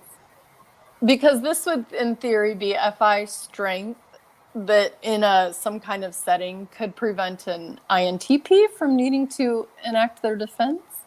Yeah, and this would be interesting as well because Shannon's not the pure ESI. Like this, what I mean by that is she's like a subtype that's not really represented that much in this graphic because this is a firmer subtype in this graphic. This is a bit more of an ethical. Even Victor even calls this type the guardian. Yeah, I can relate to Phi-C, but I can also relate to some of the SI plus stuff, the comfort, ergonomics type, but not the SI memory. I would argue that, are you a harmonizing type, Shannon? Subtype? Possibly. Creative or harmonizing. Because the SI would be coming up front for you. If you were harmonizing type, then you would be, looking at matters of comfort. Yeah, such as when she said before about the appropriateness. Do you feel that really on the inside? Like you get like physical sensations about it in terms of like someone's inappropriateness? Oh yeah, I can have a visceral response to somebody's inappropriateness. I react quickly when I feel temperatures are going out of range. Like if I have a coworker who gets cold really easily, and I can tell as soon as the fan kicks on, I'll go and change the temperature so it'll kick the fan back off, that kind of thing.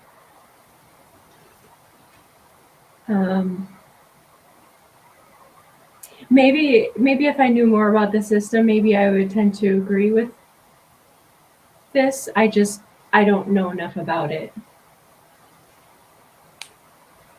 Is it possible to take a look at the role function for ESI? Yep. Here we go.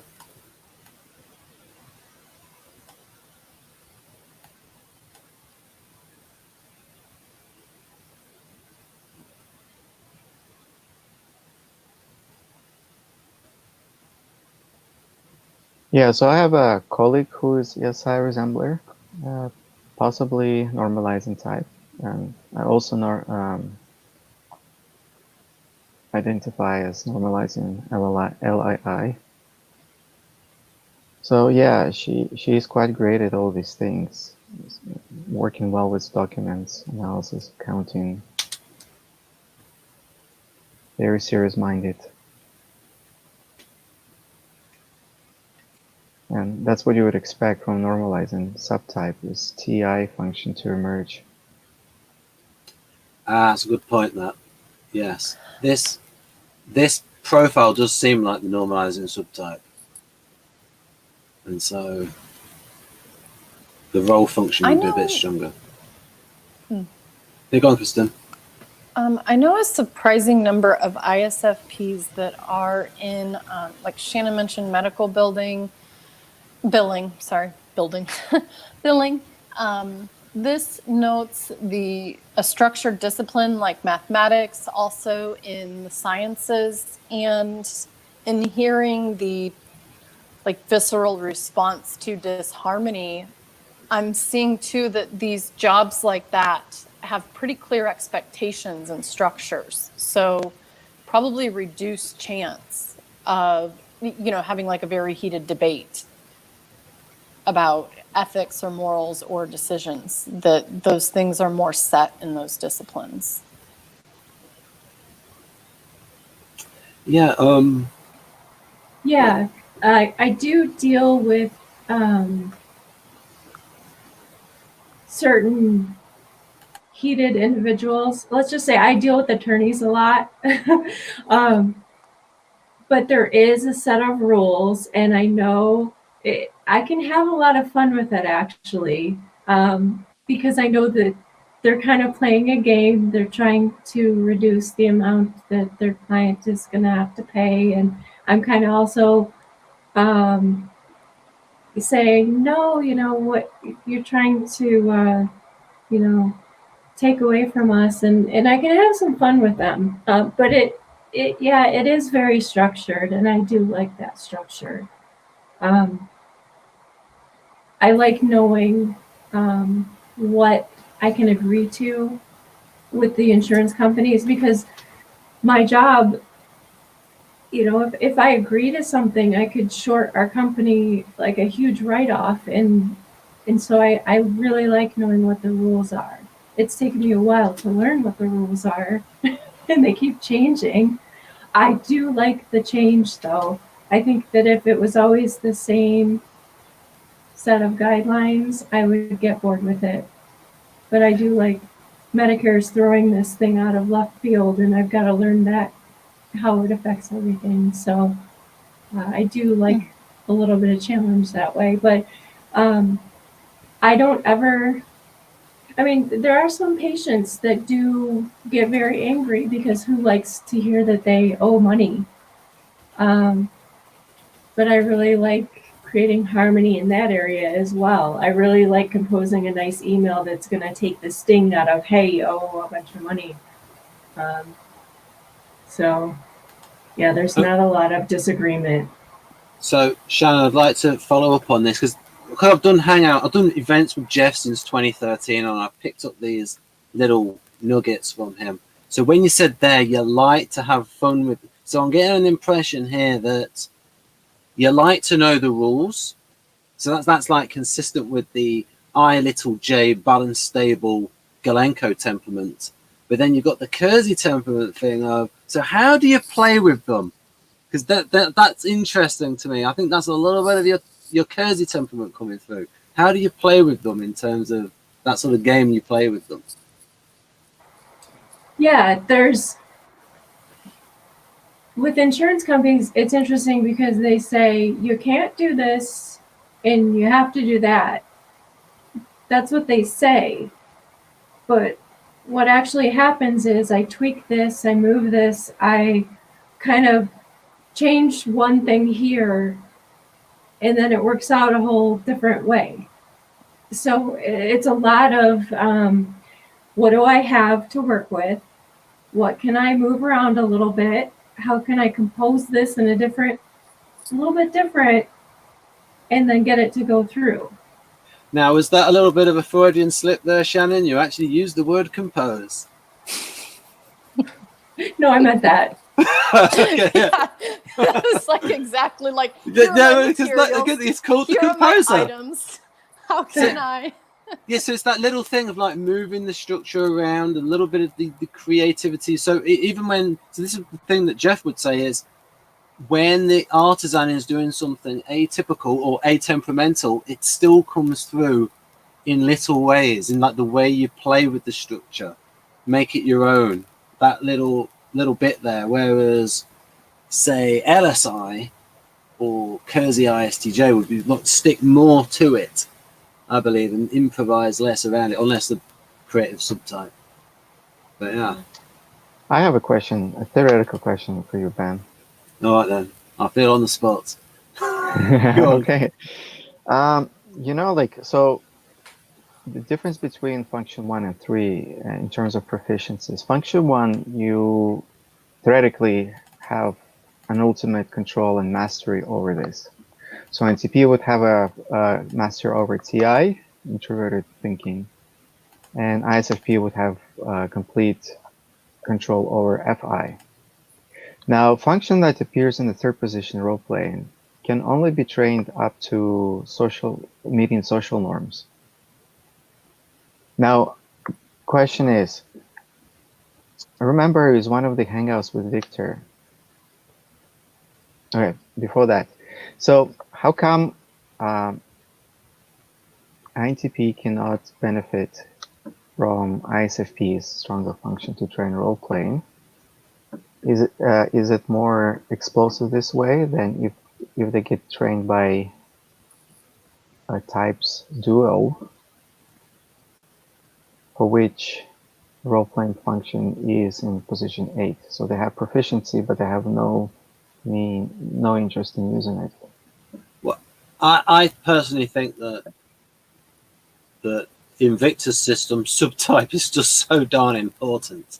It's going to make huge changes. But sure.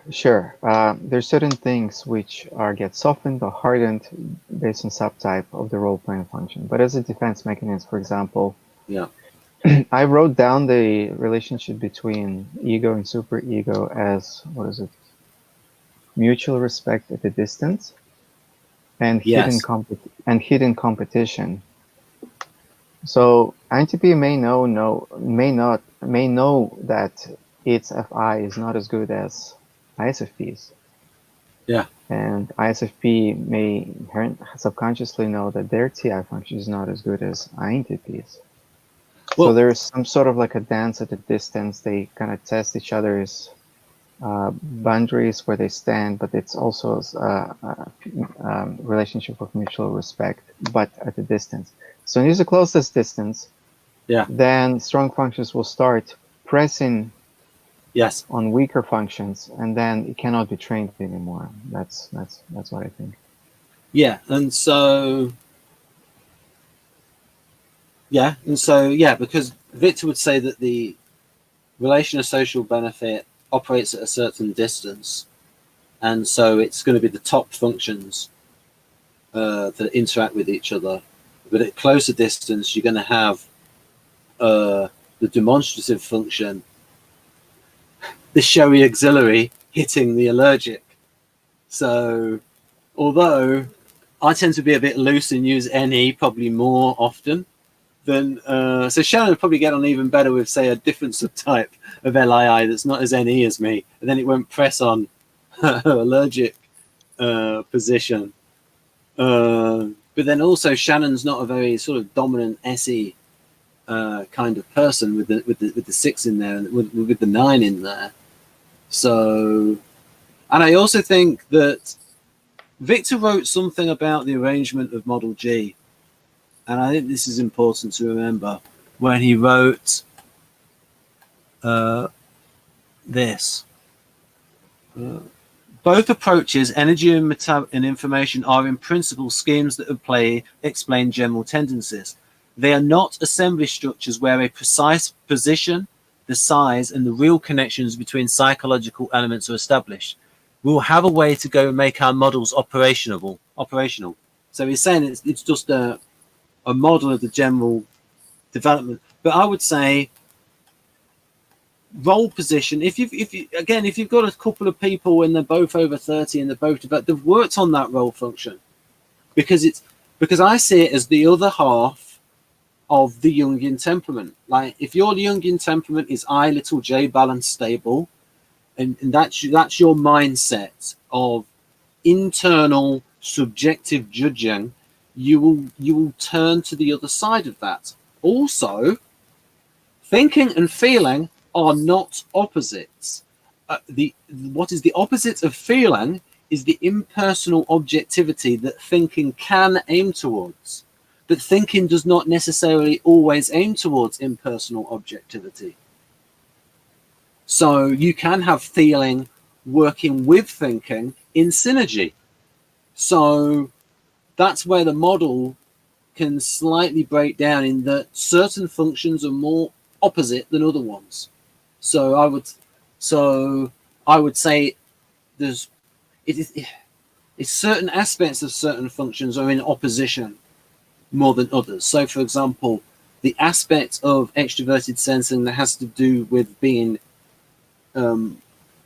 immersed in the present context, as Dario would say it, is directly opposite to the aspect of NE, which is finding connections across contexts. Those are directly opposite. But there's certain aspects of NE and SE where they are less opposite, where it's about taking opportunities. I mean, extroverted sensing can take opportunities in the moment in an action. And maybe NE can take opportunities in terms of an idea. But you see there's a closer similarity. So they're not necessarily, it depends on the aspect of the function, how opposite they are. In my, so it's not as clear in reality in terms of how opposed the first function and the third function are. My personal opinion is that the role function can end up being developed a lot because it's the other side of the mindset of a person. So, for example, it's going to come out more in creative subtype, but SE DOMs I think can use quite a bit of NE in terms of taking opportunities, and NE DOMs as well. It's like different halves of the same coin, and that coin is called EP, flexible active. But I'm biased in terms of looking at SE DOMs. If I'm looking at creative subtype of SE DOMs, then I can really see the connection between them and NE DOMs. Well, for creative types, both SE and E would emerge. Yeah, they're both strong, yeah. And it's the role function. So it's yeah. So that's what I mean. That's what I mean about subtype. So that's why things.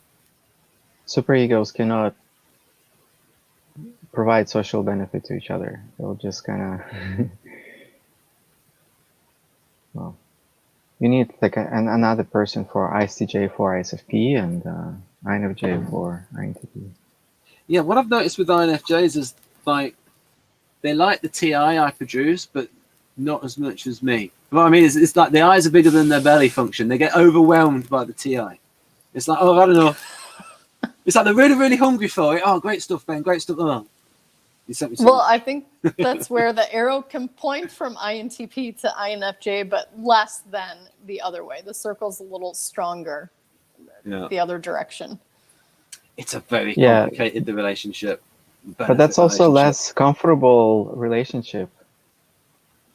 When INTP tries to educate INFJ on the use of an I, it's not gonna go well. Yeah, I think an INTP trying to teach, show, or give materials or resources to ISTJ is the stronger direction circle.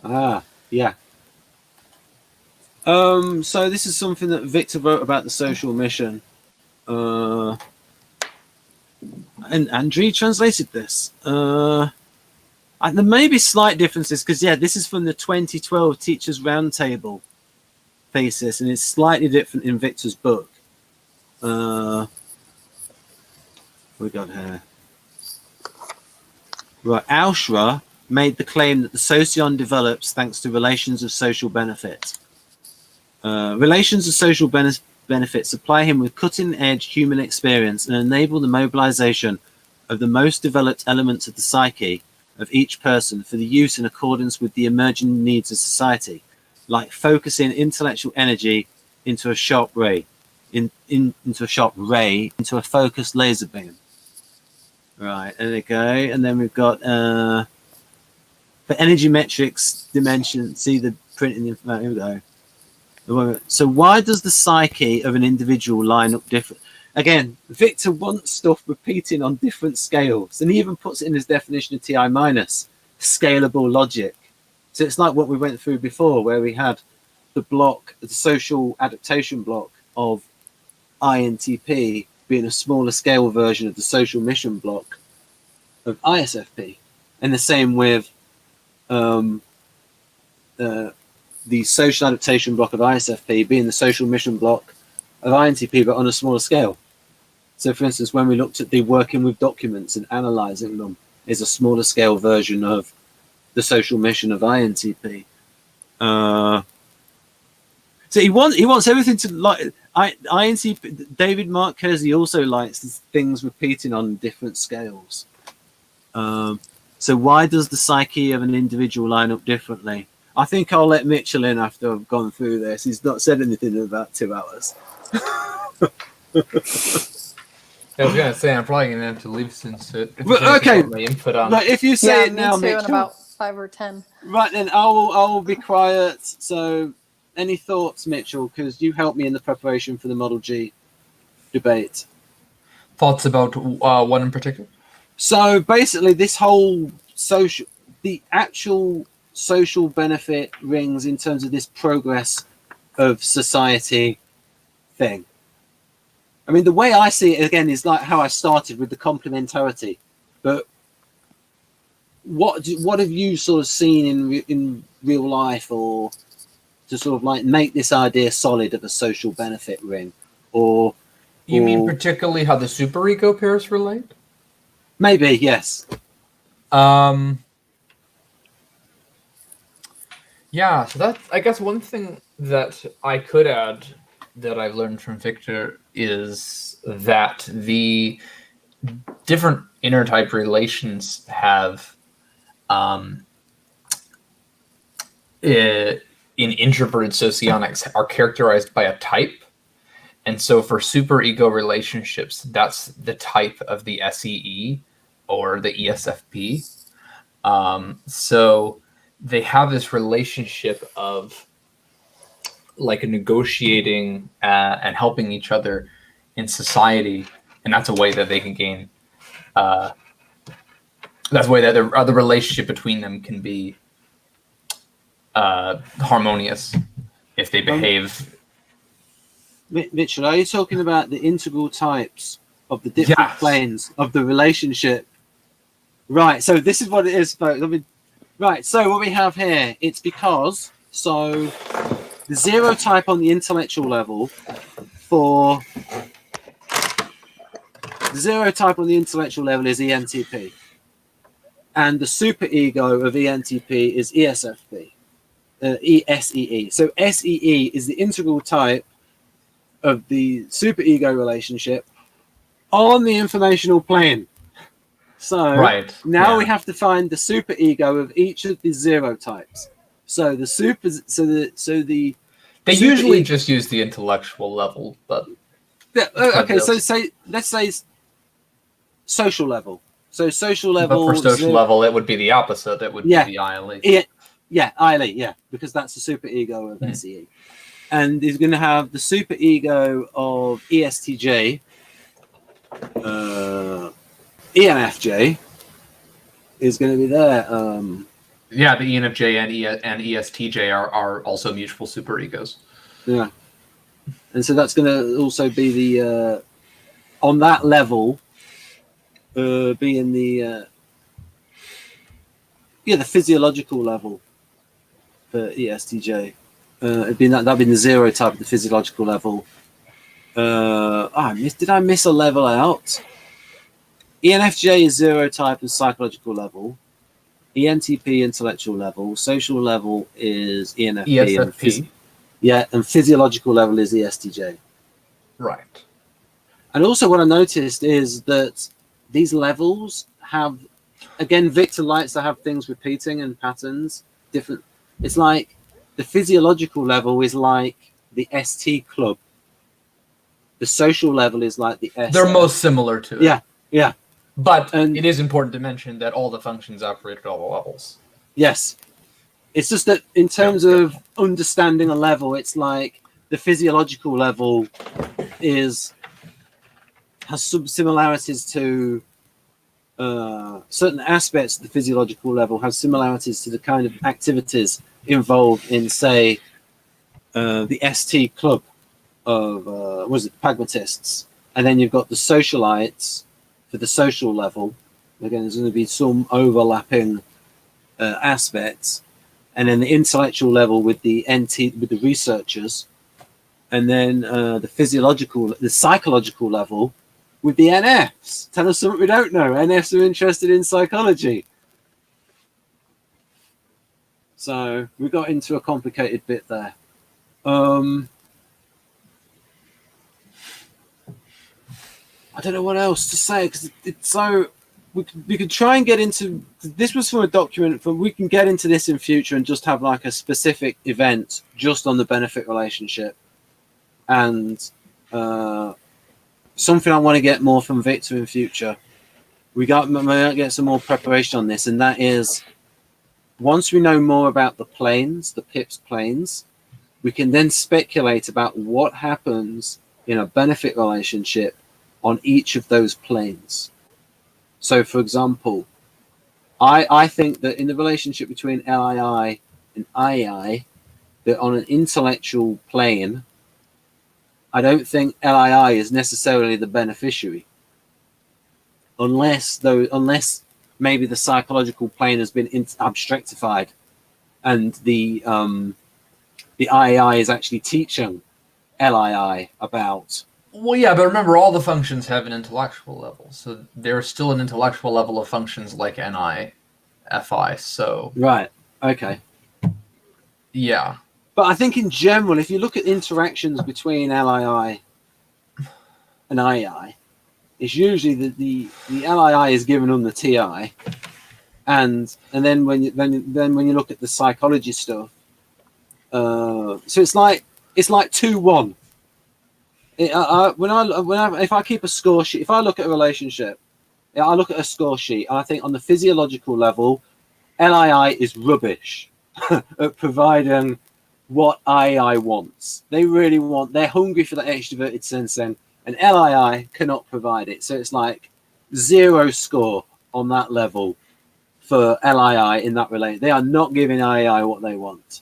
They give them the TI, and on the psychological level, IEI is the benefactor, and I think they're the benefactor on the social level as well, because they've got stronger FE and FI. So that's how I look at it in terms of like having a score sheet of who's the benefactor and who's the beneficiary on each plane. At least in clubs, yeah. But again, remember, all the functions work on each plane too. So I mean, like, there's still physiological things even happening with NI and FI.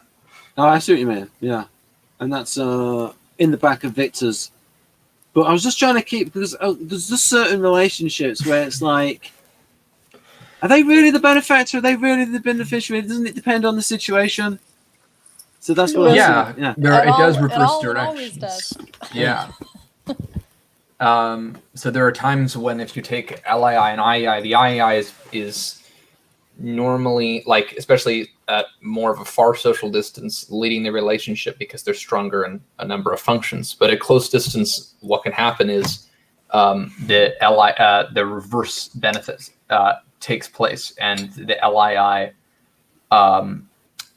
there's a lot of energy in that, and the LII takes leadership, and sometimes they can get their the IEI to accept their TI, in which case it often is, it's kind of a radical change for them because that's a fairly inflexible function, and then sometimes they can't, and the relationships actually the reverse relationships like the reverse benefit and reverse revision are very conflictual when you try to reverse the leadership.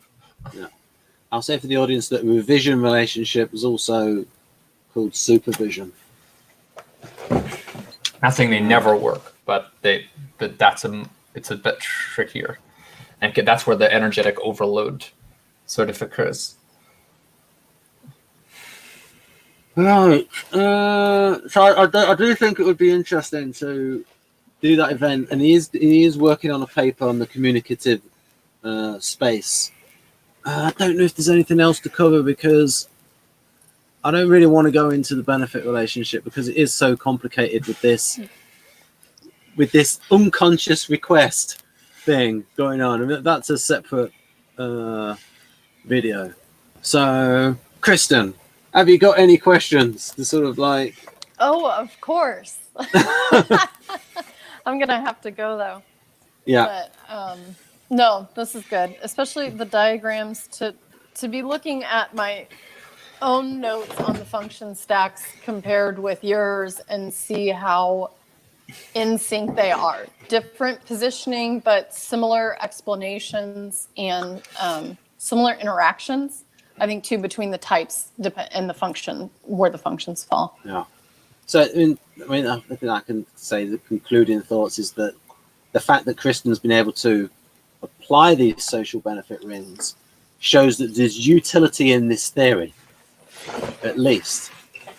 Yeah, and I think we've mentioned too, it's come up like Mitchell just mentioned, there's like also the potential for conflict for these. So it's very situational, and that's why I use this at moments with students. There's 3 different teaching types I would try with students to try and especially get them over a hurdle that they might be in.